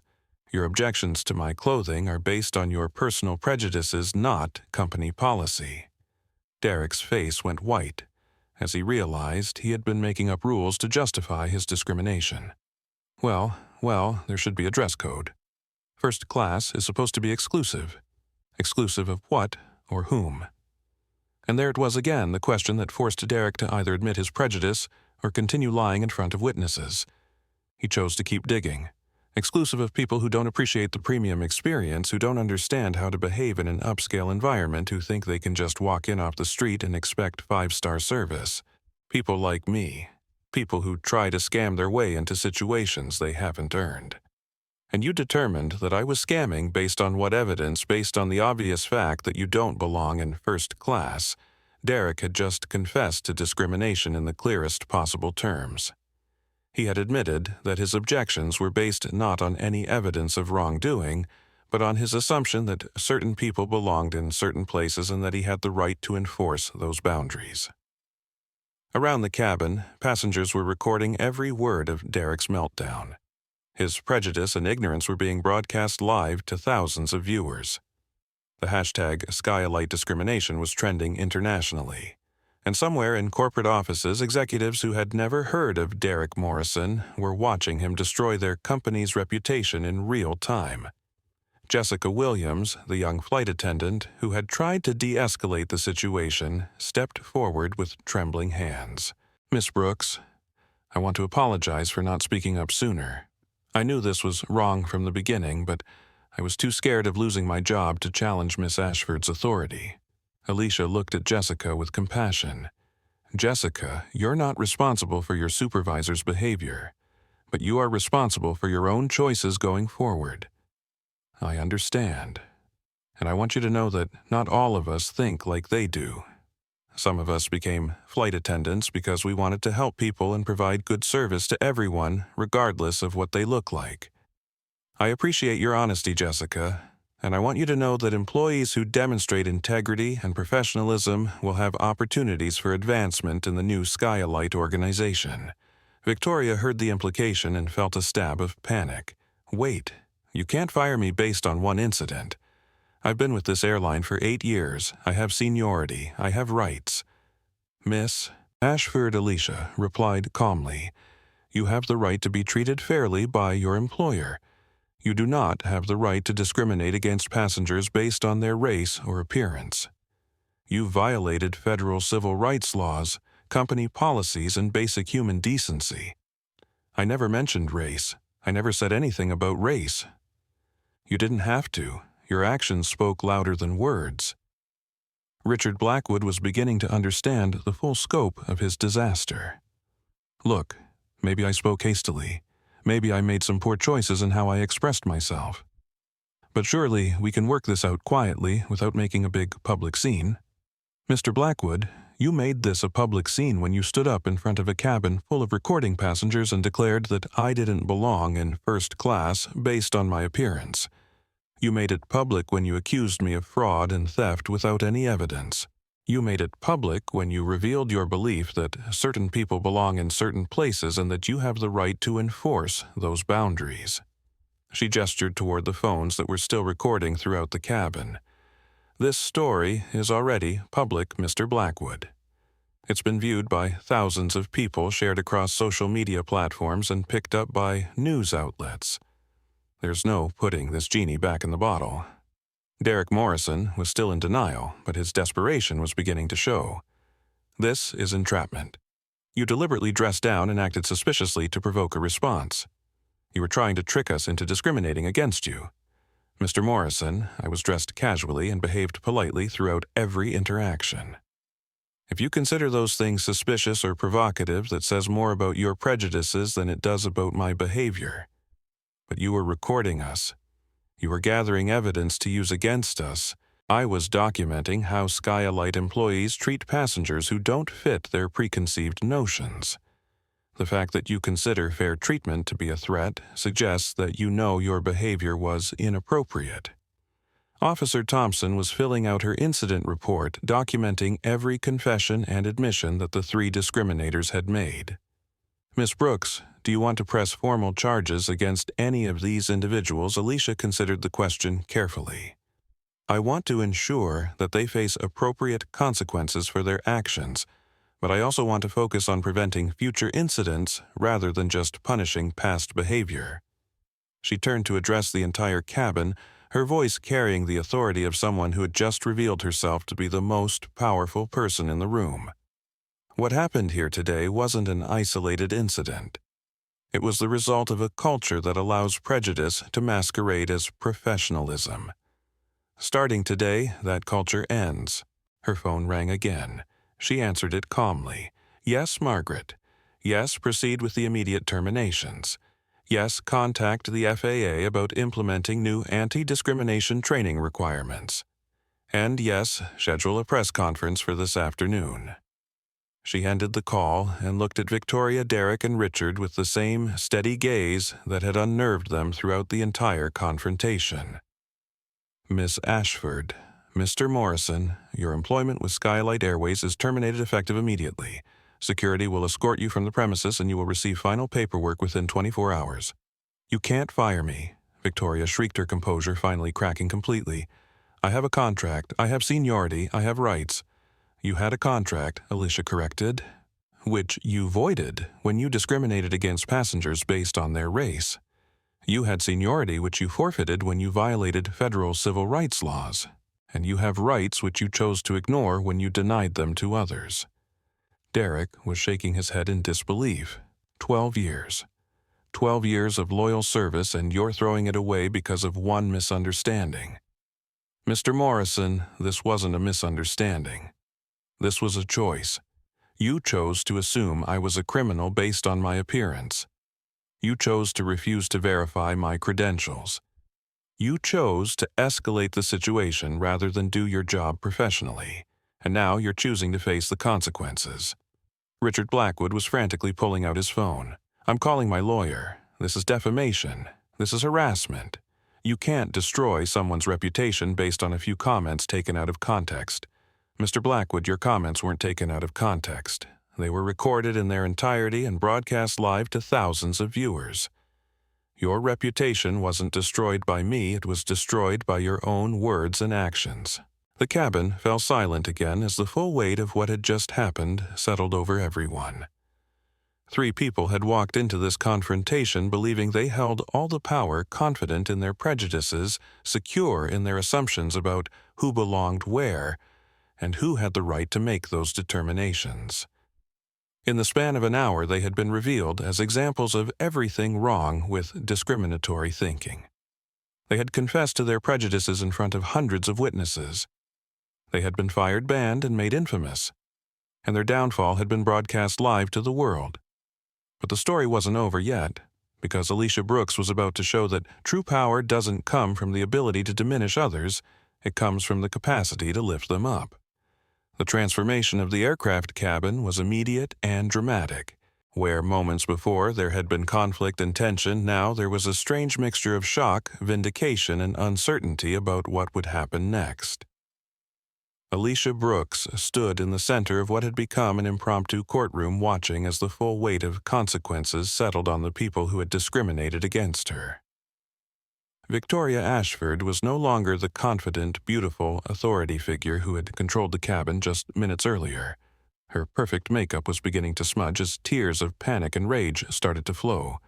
Her elegant uniform, which had been a symbol of her power and status, now looked like a costume she was no longer entitled to wear. "This isn't over," she said, her voice shaking with a combination of fury and desperation. "I'm going to sue you for wrongful termination. I'm going to sue the airline. I'm going to sue everyone involved in this setup." "Miss," Ashford Officer Thompson interjected, "you might want to focus on the criminal charges you're about to face rather than civil lawsuits you can't win." Derek Morrison was equally distraught, but his reaction was different. Where Victoria was angry, Derek seemed broken. 12 years in the airline industry, and it was all ending because he couldn't see past his own prejudice. "My wife is going to kill me," he muttered, staring at the floor. "We just bought a house. Our daughter starts college next year. How am I going to explain this? How am I going to find another job? Maybe you should have thought about that before you decided to discriminate against passengers," Marcus Williams said from his seat in economy. "Actions have consequences, and you chose your actions." Richard Blackwood was frantically making phone calls, trying to reach his lawyer, his business partners, anyone who might be able to help him contain the damage. But even as he spoke, he could see his social media notifications exploding with tags and mentions as the video of his discriminatory statements spread across the internet.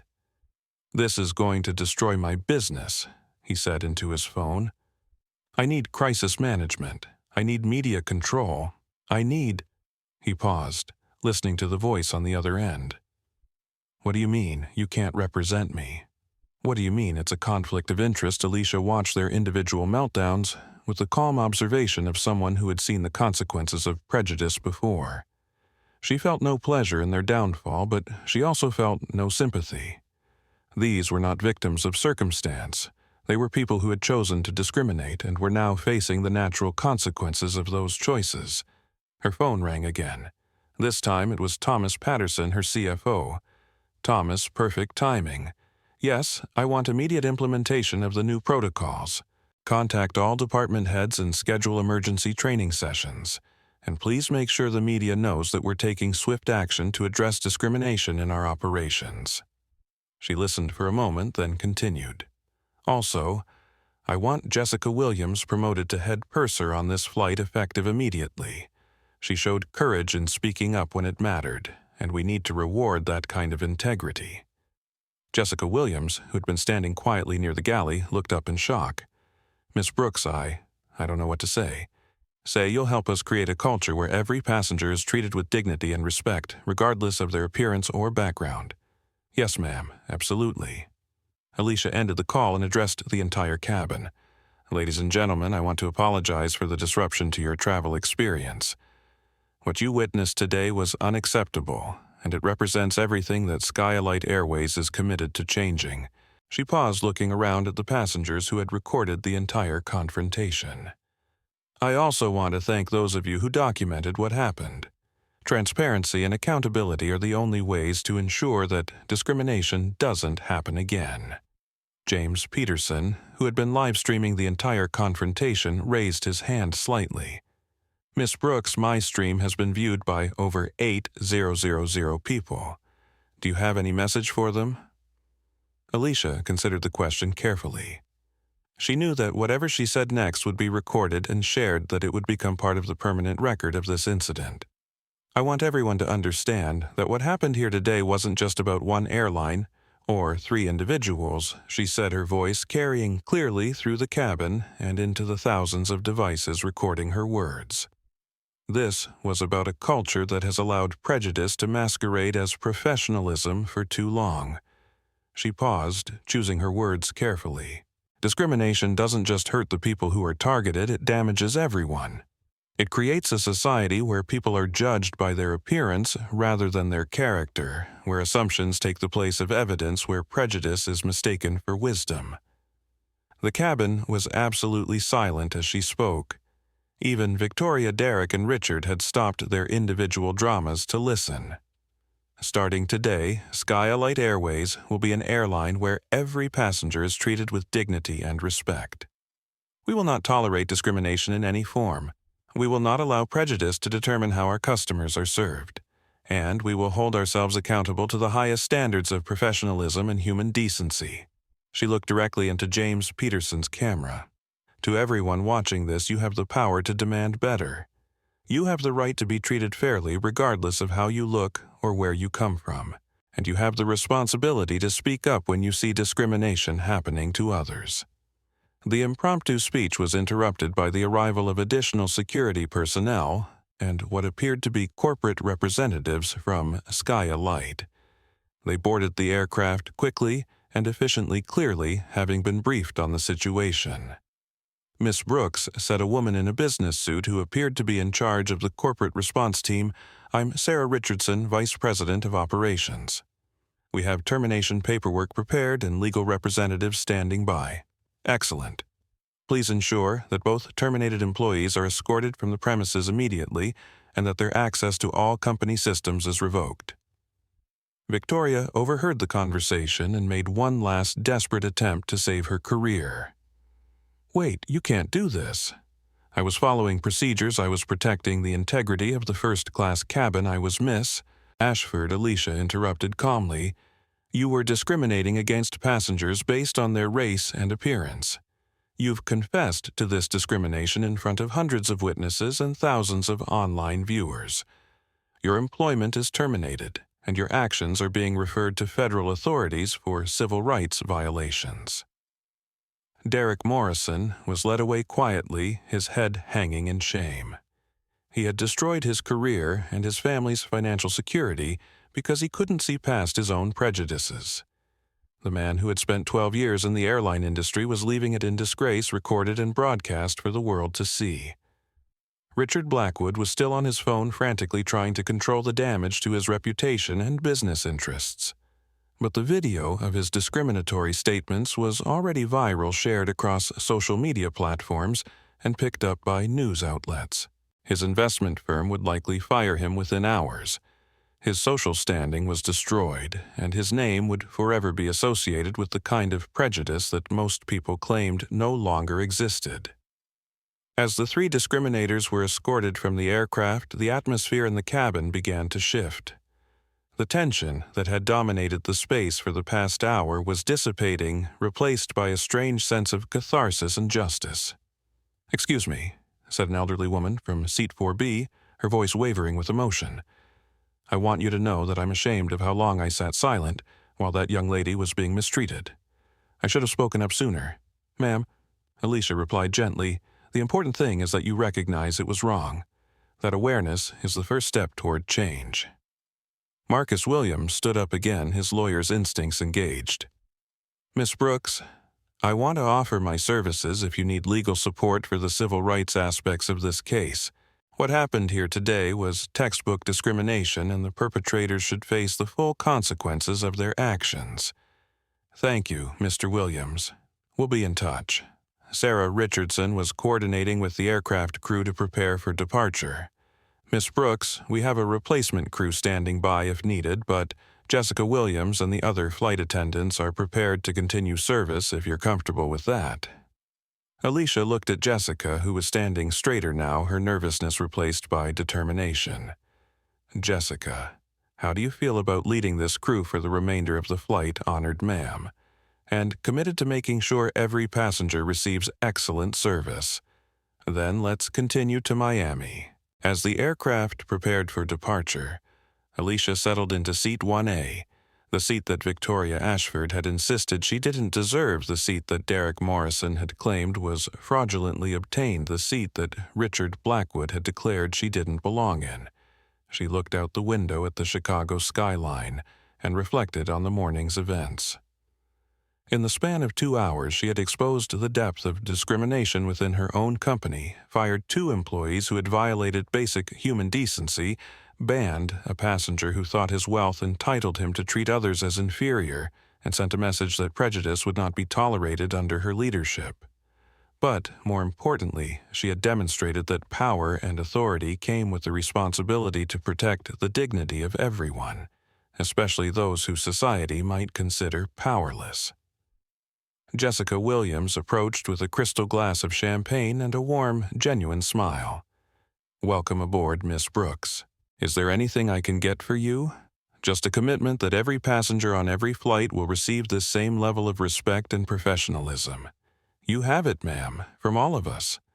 As SkyElite Flight 447 pushed back from the gate and began its journey to Miami, the story of what had happened in first class was already spreading around the world.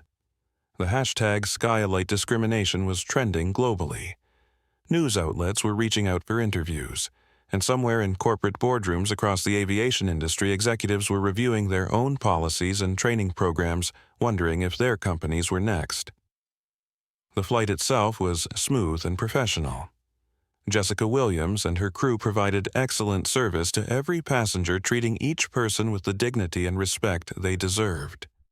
The atmosphere in the cabin was lighter somehow, as if the removal of the toxic prejudice had allowed everyone to breathe more freely. But the real impact of the morning's events was only beginning to be felt. Because Alicia Brooks had done more than fire 3 people, she had created a moment of accountability that would ripple through the airline industry and beyond. By the time SkyElite Flight 447 touched down in Miami at 1:15 p.m., the story of what had happened in first class had exploded across the internet with the force of a digital hurricane. The hashtag SkyElite discrimination was trending #1 worldwide on Twitter, Instagram, and TikTok. News outlets from CNN to the BBC were running breaking news segments, and Alicia Brooks was about to discover that her decision to conduct an undercover assessment had created a cultural moment that extended far beyond airline policy. As passengers disembarked, many stopped to speak with Alicia personally. Marcus Williams handed her his business card. "Miss Brooks, if you need any legal support for the civil rights aspects of this case, please don't hesitate to call. What happened today was wrong, but your response was exemplary." James Peterson, whose live stream had been viewed by over 15,000 people during the flight, approached with obvious excitement. Miss Brooks, my video has been shared over 50,000 times already. People are calling it a masterclass in how to handle discrimination with dignity and power. I appreciate that, but I hope the real lesson people take away is that everyone deserves to be treated with respect regardless of their position or authority. The elderly woman from seat 4B, who had introduced herself as Margaret Davis, stopped to speak as well. Dear, I want you to know that you've inspired this old lady to speak up the next time I see someone being treated unfairly. I've been too comfortable staying silent for too long. Mrs. Davis, that means more to me than you can possibly know. As Alicia walked through Miami International Airport, she was recognized by passengers and airport employees who had already seen the viral videos. Some approached for selfies, others simply nodded their appreciation, and a few airport workers thanked her for standing up against discrimination. Her phone had been buzzing constantly throughout the flight, with calls from reporters' requests for interviews and messages from corporate communications teams trying to manage the rapidly expanding story. By the time she reached the airport exit, she had missed calls from the Today Show, Good Morning America, 60 Minutes, and a dozen other major news programs. Outside the terminal, a small crowd of reporters had already gathered. Somehow, word of her arrival had leaked, and the media was ready with cameras and microphones. Alicia paused, realizing that whatever she said next would be recorded and broadcast around the world. Miss Brooks, shouted several reporters simultaneously. Can you tell us what happened on the flight? Are you planning to sue? What changes are you implementing at SkyElite? Alicia held up her hand for quiet, and the crowd fell silent with the respect accorded to someone who had just become a symbol of justice standing up to prejudice. What happened today on SkyElite Flight 447 was unacceptable. She began, her voice carrying clearly across the gathered crowd.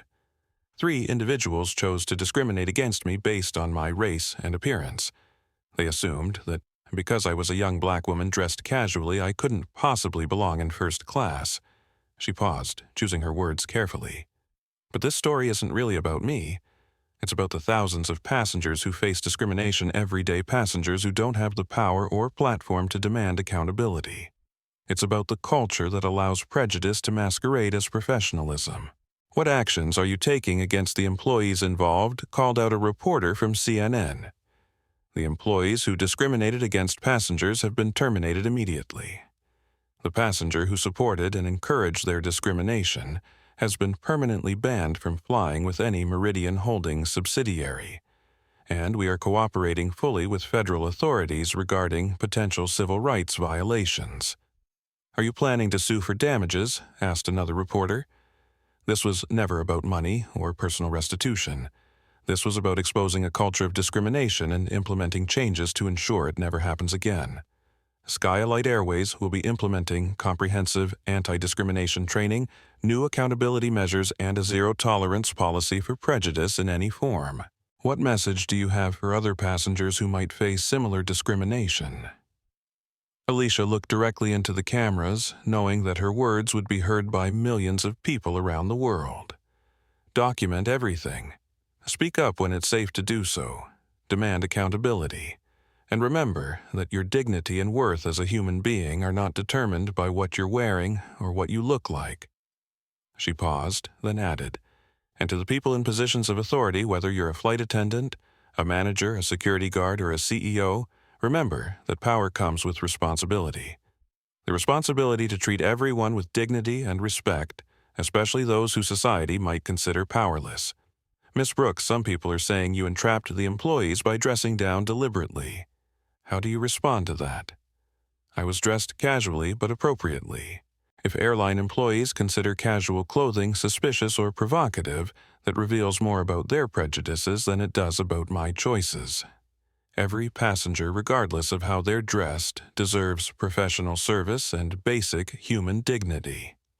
As she finished the impromptu press conference, her phone buzzed with a text from Thomas Patterson. Stock up 12% since the story broke. Board unanimously supports your actions. Media requests flooding in from around the world. The economic impact was already being felt. Despite initial concerns about negative publicity, investors were responding positively to SkyElite's swift action against discrimination. The company's stock price was rising as the market rewarded decisive leadership and principled decision-making. But the real impact was measured in the thousands of comments, shares, and testimonials pouring in from people who had experienced similar discrimination. Social media was filling with stories of passengers who had been profiled, questioned, or humiliated based on their appearance.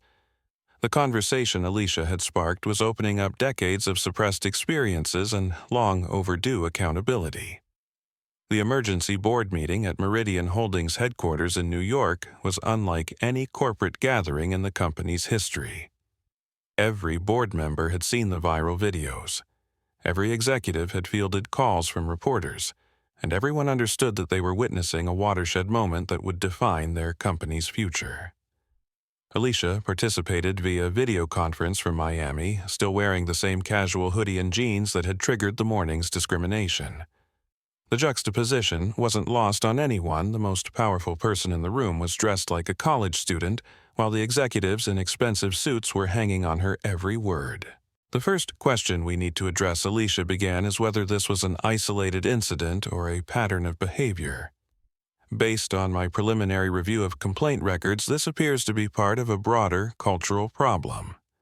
Thomas Patterson, the CFO, pulled up data on his laptop.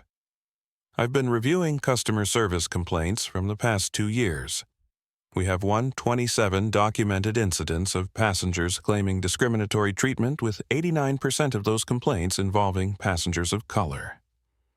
How many of those complaints resulted in employee discipline? 12, and of those, only 3 resulted in termination. The silence in the conference room was damning. SkyElite Airways had been tolerating discrimination complaints, allowing prejudiced employees to continue serving passengers and creating a culture where bias was tolerated as long as it wasn't too obvious. Margaret, Alicia said, addressing her chief legal officer, "What's our potential liability exposure significant?" Each of those 127 complaints represents a potential civil rights violation. The Department of Justice could initiate a pattern and practice investigation. The NAACP has already issued a statement calling for a federal probe. And class action lawyers are circling. Good. We deserve scrutiny. We've allowed this culture to persist, and now we need to face the consequences while implementing real change. The board members exchanged nervous glances. Most corporate executives would be focused on limiting liability and controlling damage. Alicia was talking about embracing accountability and welcoming federal oversight. "What specific changes are you proposing?" asked Dr. Sarah Williams, the board's Ethics and Compliance Chair. Complete overhaul of customer service training with mandatory anti-bias education for all passenger-facing employees. Implementation of real-time complaint tracking with immediate escalation protocols. Third-party auditing of service practices across all operations. And zero tolerance for discrimination with immediate termination for confirmed violations. "That's going to be expensive," noted Robert Martinez, the operations director.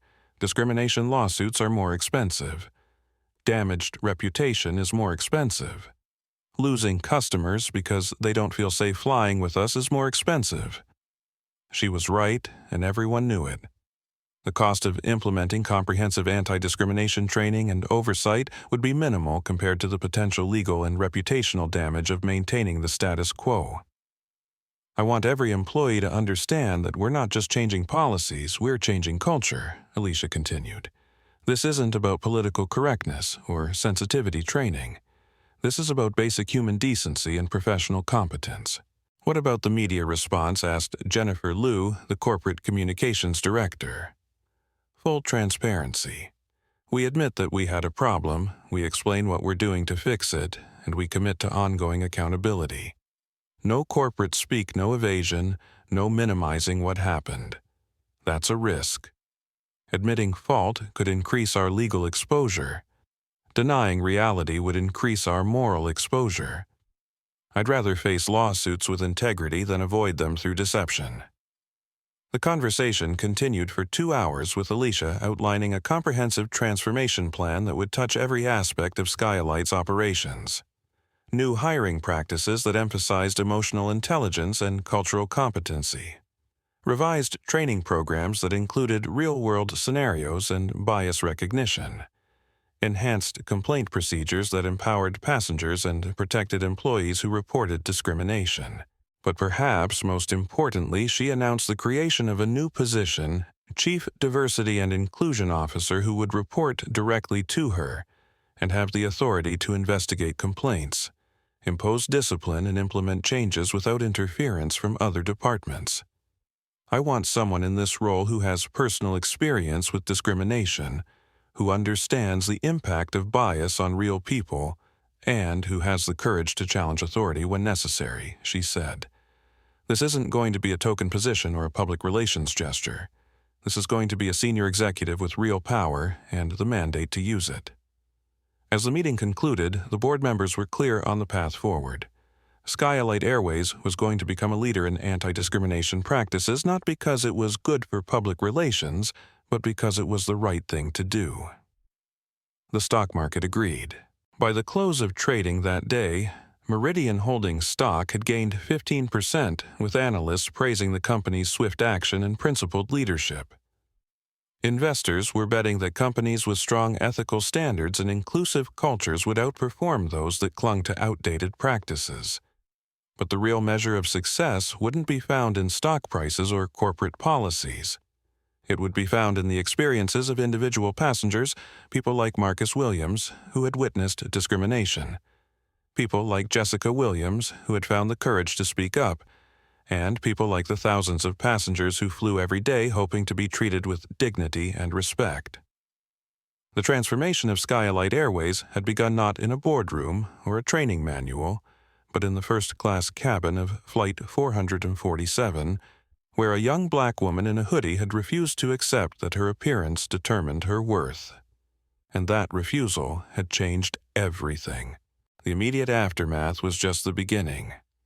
Because real change doesn't happen in corporate announcements or media interviews, it happens in the daily interactions between human beings and the choices people make when they think no one is watching, and in the courage to stand up for what's right even when it's difficult. Alicia Brooks had started a conversation that extended far beyond airline policy. She had created a moment of accountability that would ripple through the travel industry and beyond. And she had demonstrated that true leadership wasn't about commanding respect.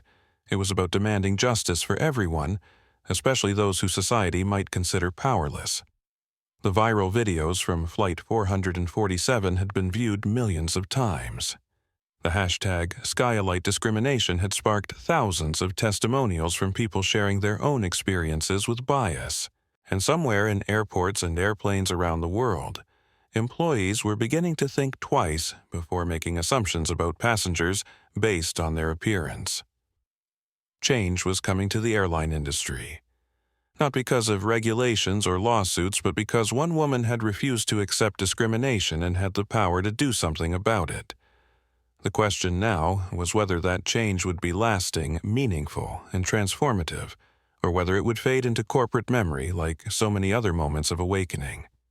Alicia Brooks was determined to ensure it would be the former, because she understood that real power isn't measured by the ability to fire employees or change policies.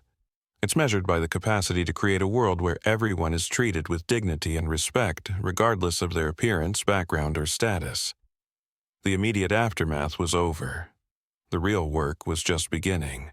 The Atlanta unemployment office was crowded on Tuesday morning, filled with the usual mix of people seeking work, filing claims, and attending mandatory job search workshops.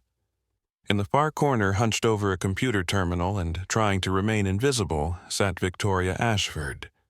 6 months earlier, she had been the head purser on international flights, commanding attention and respect with her beauty and authority. Now, she was just another unemployed person struggling to find work in an economy that had little patience for people with her particular baggage. Victoria's fall from grace had been swift and merciless. Within hours of her termination from SkyElite, the viral video of her discriminatory behavior had been viewed millions of times. Her name, her face, and her words had become synonymous with workplace prejudice and abuse of authority.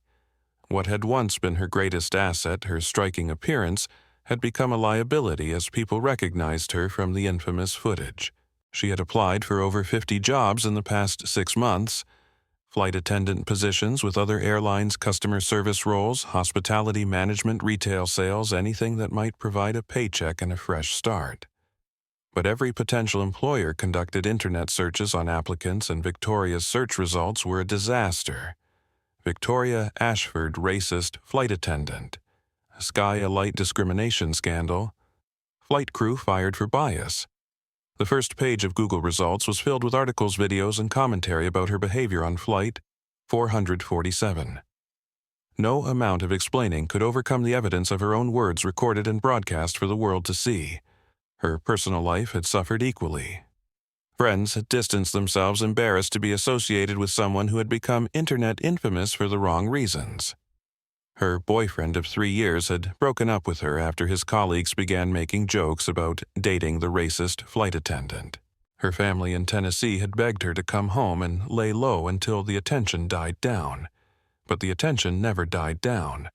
The viral video had taken on a life of its own, becoming a teaching tool in diversity training programs, a case study in business schools, and a reference point for discussions about workplace discrimination. Victoria Ashford had become a permanent symbol of what not to do, how not to behave, and why bias training was necessary. The job search computer terminal was slow and frustrating, like everything else in her life had become. She was filling out an application for a retail position at a department store, a job that would pay less in a year than she used to make in a month, when she heard a familiar voice behind her. "Victoria, is that really you?" She turned to see Jennifer Walsh, a former flight attendant colleague from her early days with SkyElite. Jennifer looked successful and well-dressed, clearly still employed in the industry that Victoria had been cast out of. "Hi, Jennifer," Victoria said quietly, trying to minimize the conversation before anyone else noticed. "I heard what happened, but I couldn't believe it. I mean, you always had strong opinions about passengers, but I never thought you'd—" Jennifer trailed off, clearly uncomfortable with the direction of the conversation. "I never thought I'd what? Become a viral video, lose my career, become unemployable." Jennifer shifted nervously. "Look, I'm not judging you, but what you said to that passenger, it was pretty bad, Victoria. And the way you kept doubling down even when it was clear you were wrong. I was doing my job. I was protecting the integrity of the first-class cabin." Even now, 6 months later, Victoria couldn't fully acknowledge the extent of her misconduct. She had convinced herself that she had been following proper procedures, that the passenger had been suspicious, that the whole situation had been blown out of proportion by social media and political correctness. Jennifer looked at her with something between pity and disbelief. "Victoria, you accused a passenger of fraud and theft based on her appearance. You called security on a woman whose only crime was being black and wearing casual clothes.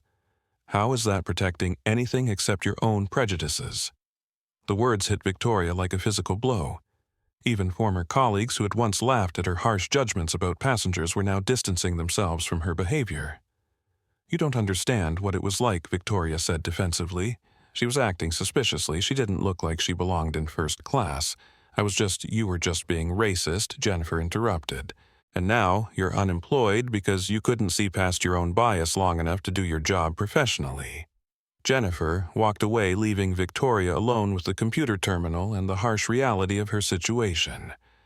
She was 28 years old, attractive, intelligent, and completely unemployable because of choices she had made in one moment of prejudice that had been recorded for posterity. Meanwhile, across the country, in Seattle, Derek Morrison was having his own reckoning with the consequences of his discrimination. His wife had filed for divorce after his behavior became a viral sensation, unable to cope with the humiliation and the impact on their daughter's social life. His house had gone into foreclosure when he couldn't find steady employment. His 12-year career in the airline industry was over-destroyed by assumptions he had made about a passenger's worthiness based on her appearance. Derek was working part-time at a warehouse loading dock, a job that paid a fraction of his former salary, and offered none of the respect or authority he had once enjoyed.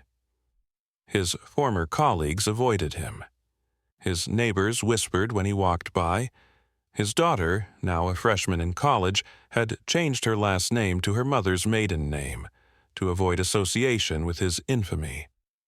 The worst part wasn't the financial hardship or the social isolation. It was the gradual understanding of how wrong he had been. In quiet moments when he wasn't focused on survival and damage control, Derek found himself replaying the events of that morning and recognizing his prejudice for what it really was. He had assumed that a young black woman in casual clothes couldn't afford first class. He had refused to verify her credentials because he was convinced that his assumptions were more reliable than the airline's computer system. He had escalated the situation because he couldn't admit that he might be wrong about someone based on their appearance.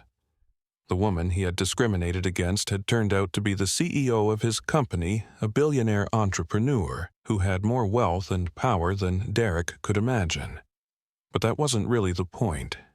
Even if she had been exactly who he assumed, she was a young woman of modest means, trying to fly first class. She still would have deserved professional service and basic human dignity. Derek's discrimination had cost him everything: his job, his family, his reputation, his future. But perhaps more importantly, it had cost him his illusions about his own character. He had been forced to confront the ugly truth that he judged people based on their appearance and treated them differently based on those judgments. Richard Blackwood's consequences had been equally devastating but played out in the rarefied world of high finance and social status. His investment firm had fired him within 24 hours of the viral video, citing the reputational damage clause in his partnership agreement.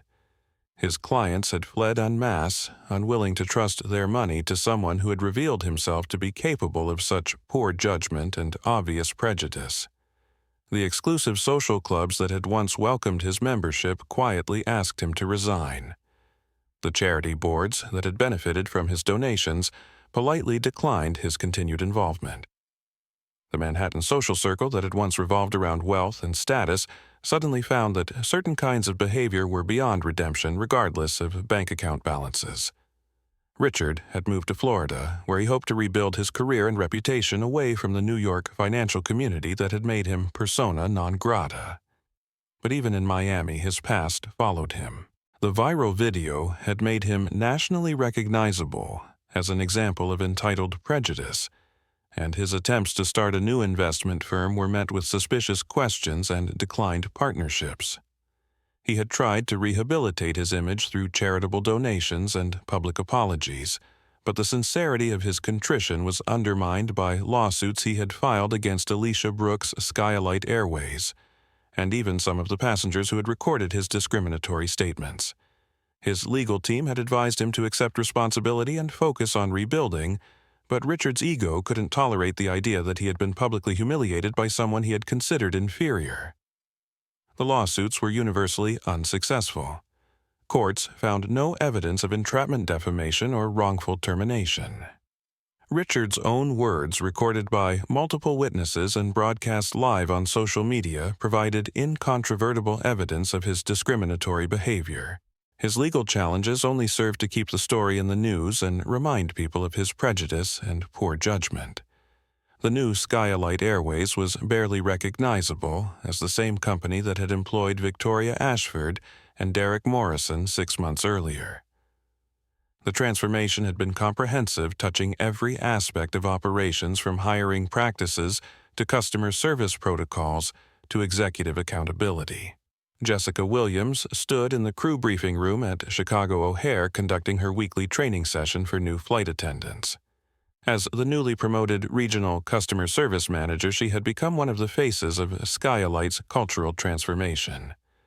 Her story, standing up to discriminatory behavior despite being a junior employee, had become part of the company's training materials and public relations narrative.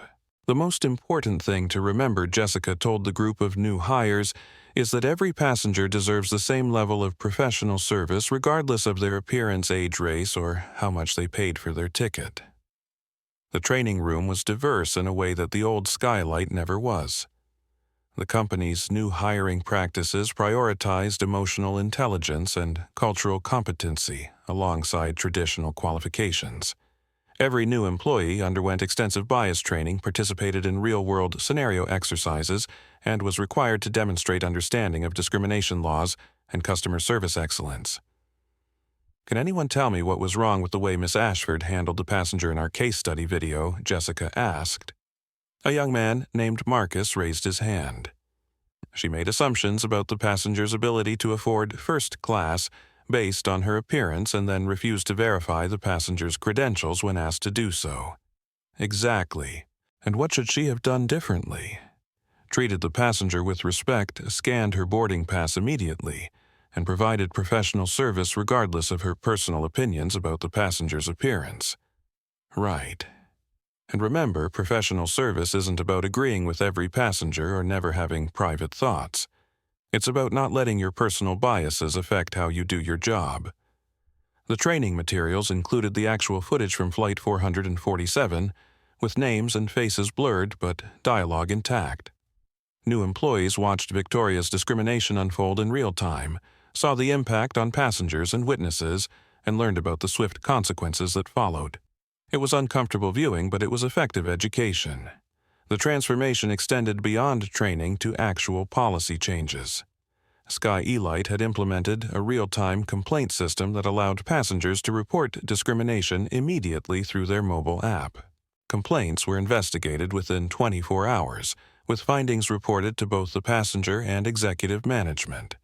Employees who were found to have discriminated faced immediate termination regardless of seniority or performance in other areas.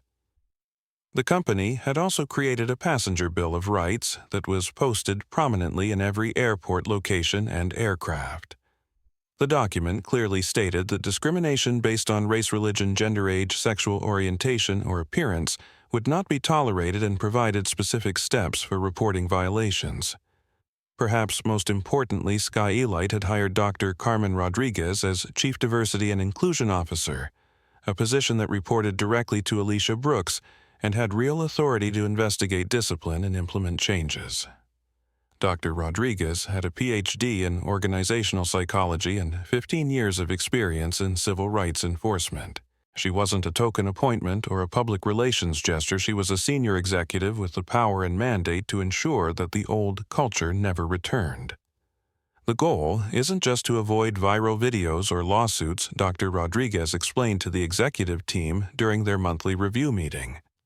The goal is to create an environment where every passenger feels welcomed and valued, where every employee understands that discrimination is incompatible with professional excellence. The results were measurable. Customer satisfaction scores had increased by 23% since the implementation of the new policies. Employee turnover had decreased as workers felt more confident about reporting problems and more proud of their workplace culture. Most importantly, discrimination complaints had dropped by 89%, and those that were filed were resolved quickly and transparently. Other airlines had taken notice. The industry publication Airways magazine had featured SkyElite as Airline of the Year for its comprehensive approach to customer service and cultural transformation. Competitors were quietly implementing similar training programs and policy changes, recognizing that passengers increasingly expected airlines to demonstrate commitment to equal treatment and professional service. The financial impact had been equally positive. SkyElite's stock price had outperformed industry averages for 6 consecutive months, as investors recognized the value of strong ethical leadership and inclusive practices. The company had gained market share as passengers chose to fly with an airline they trusted to treat them fairly. But perhaps the most meaningful measure of success came in the individual stories of passengers and employees who experienced the new SkyElite culture firsthand.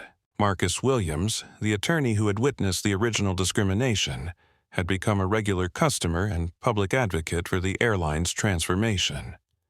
James Peterson, whose live stream had helped document the incident, had credited SkyElite with proving that companies can change when leadership is committed to justice.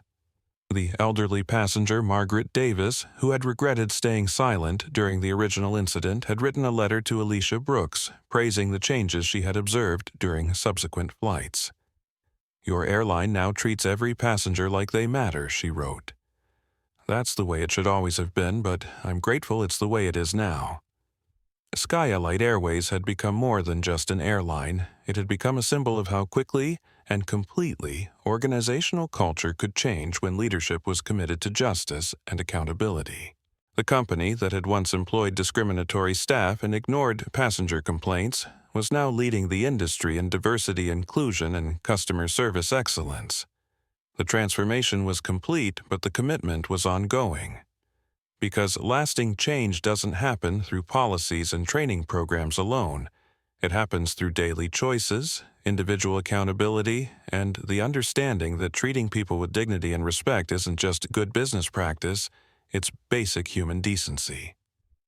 18 months after the incident that changed everything, Alicia Brooks found herself on another airplane in another first-class seat looking out at clouds that seemed to stretch forever into the blue expanse of sky.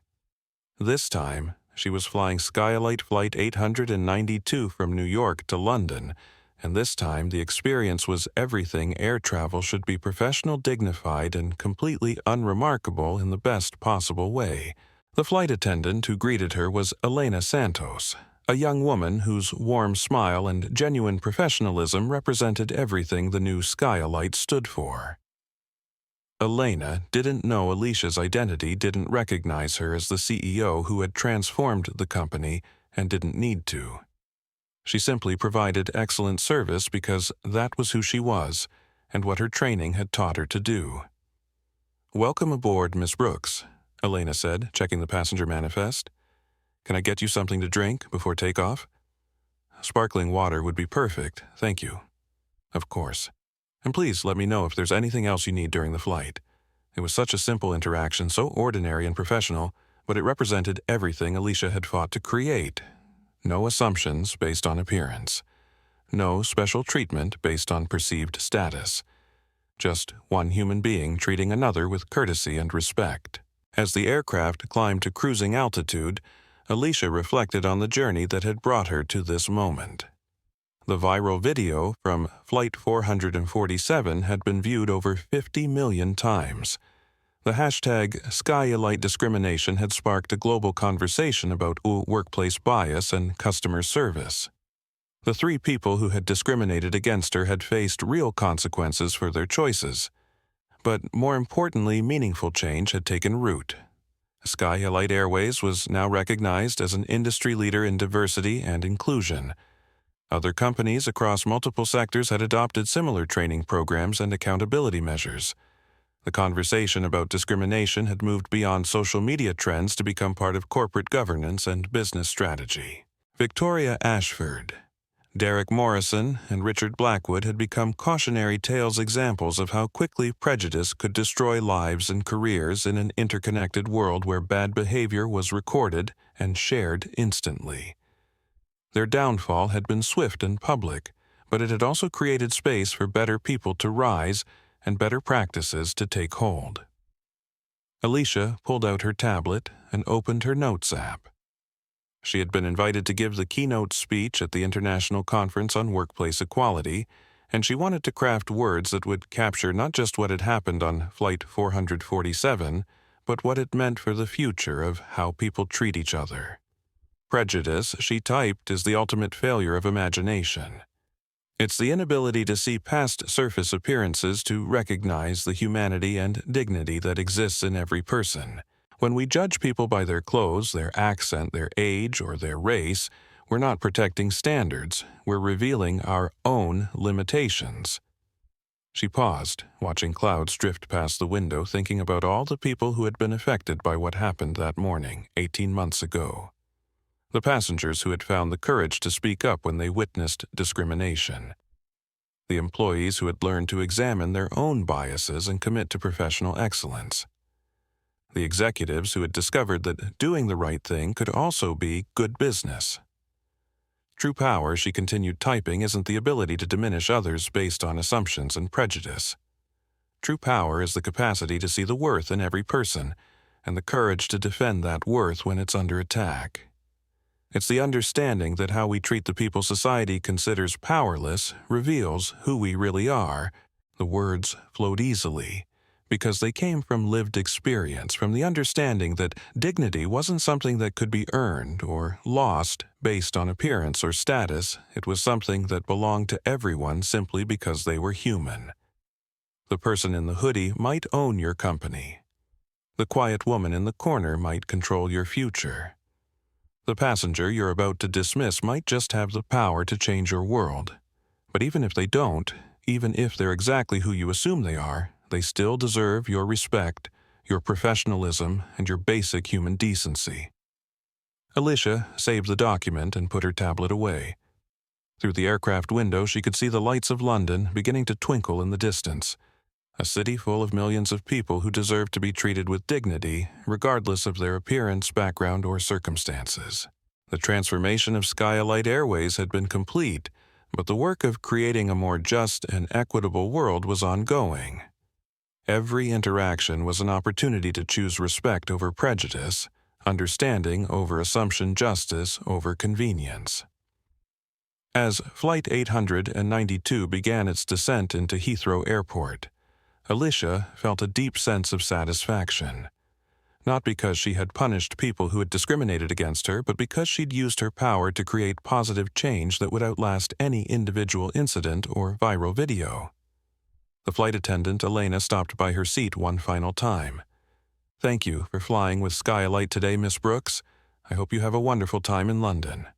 "Thank you, Elena. You've provided excellent service." "That's very kind of you to say. We really try to make every passenger feel welcome and valued. You succeed, and that matters more than you know." As passengers disembarked, Alicia remained seated for a moment longer, watching people of every race, age, and background gather their belongings and prepare to continue their journeys.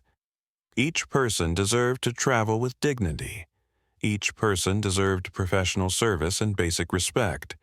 Each person mattered. The viral video that had made her famous had ultimately been about much more than airline service or corporate policy. It had been about the fundamental truth that in a just society, how people look doesn't determine how they should be treated. That wisdom isn't measured by the ability to make snap judgments about strangers, but by the understanding that strangers are just people whose stories we don't know yet. Character, Alicia had learned, was indeed the only uniform that truly mattered. And in a world where character was increasingly rare, the choice to treat everyone with dignity and respect had become a revolutionary act. The airplane had landed safely. The passengers had been served professionally, and justice had been done not through punishment or retribution, but through the simple act of creating a world where everyone could travel with dignity. That was the real victory. That was the lasting change. That was the universal message that would outlive any viral video or trending hashtag treat people like they matter, because they do. If this story moved you, I want you to take action. Hit that like button right now to show your support for justice and equality. Subscribe to this channel because we bring you real stories about standing up for what's right. And most importantly, share this video with someone who needs to hear this message. Because change doesn't happen when we just watch from the sidelines. Change happens when we decide that discrimination is unacceptable, when we choose to treat everyone with dignity, and when we have the courage to speak up for what's right. Your voice matters. Your actions matter. And together, we can create a world where everyone is treated with the respect they deserve. So, smash that like button, hit subscribe with the notification bell turned on, and share this story with your friends and family. Because the next time you see someone being treated unfairly, you'll remember Alicia Brooks and know that sometimes the quiet person in the corner might just have the power to change everything. Thanks for watching, and remember, character is the only uniform that truly matters.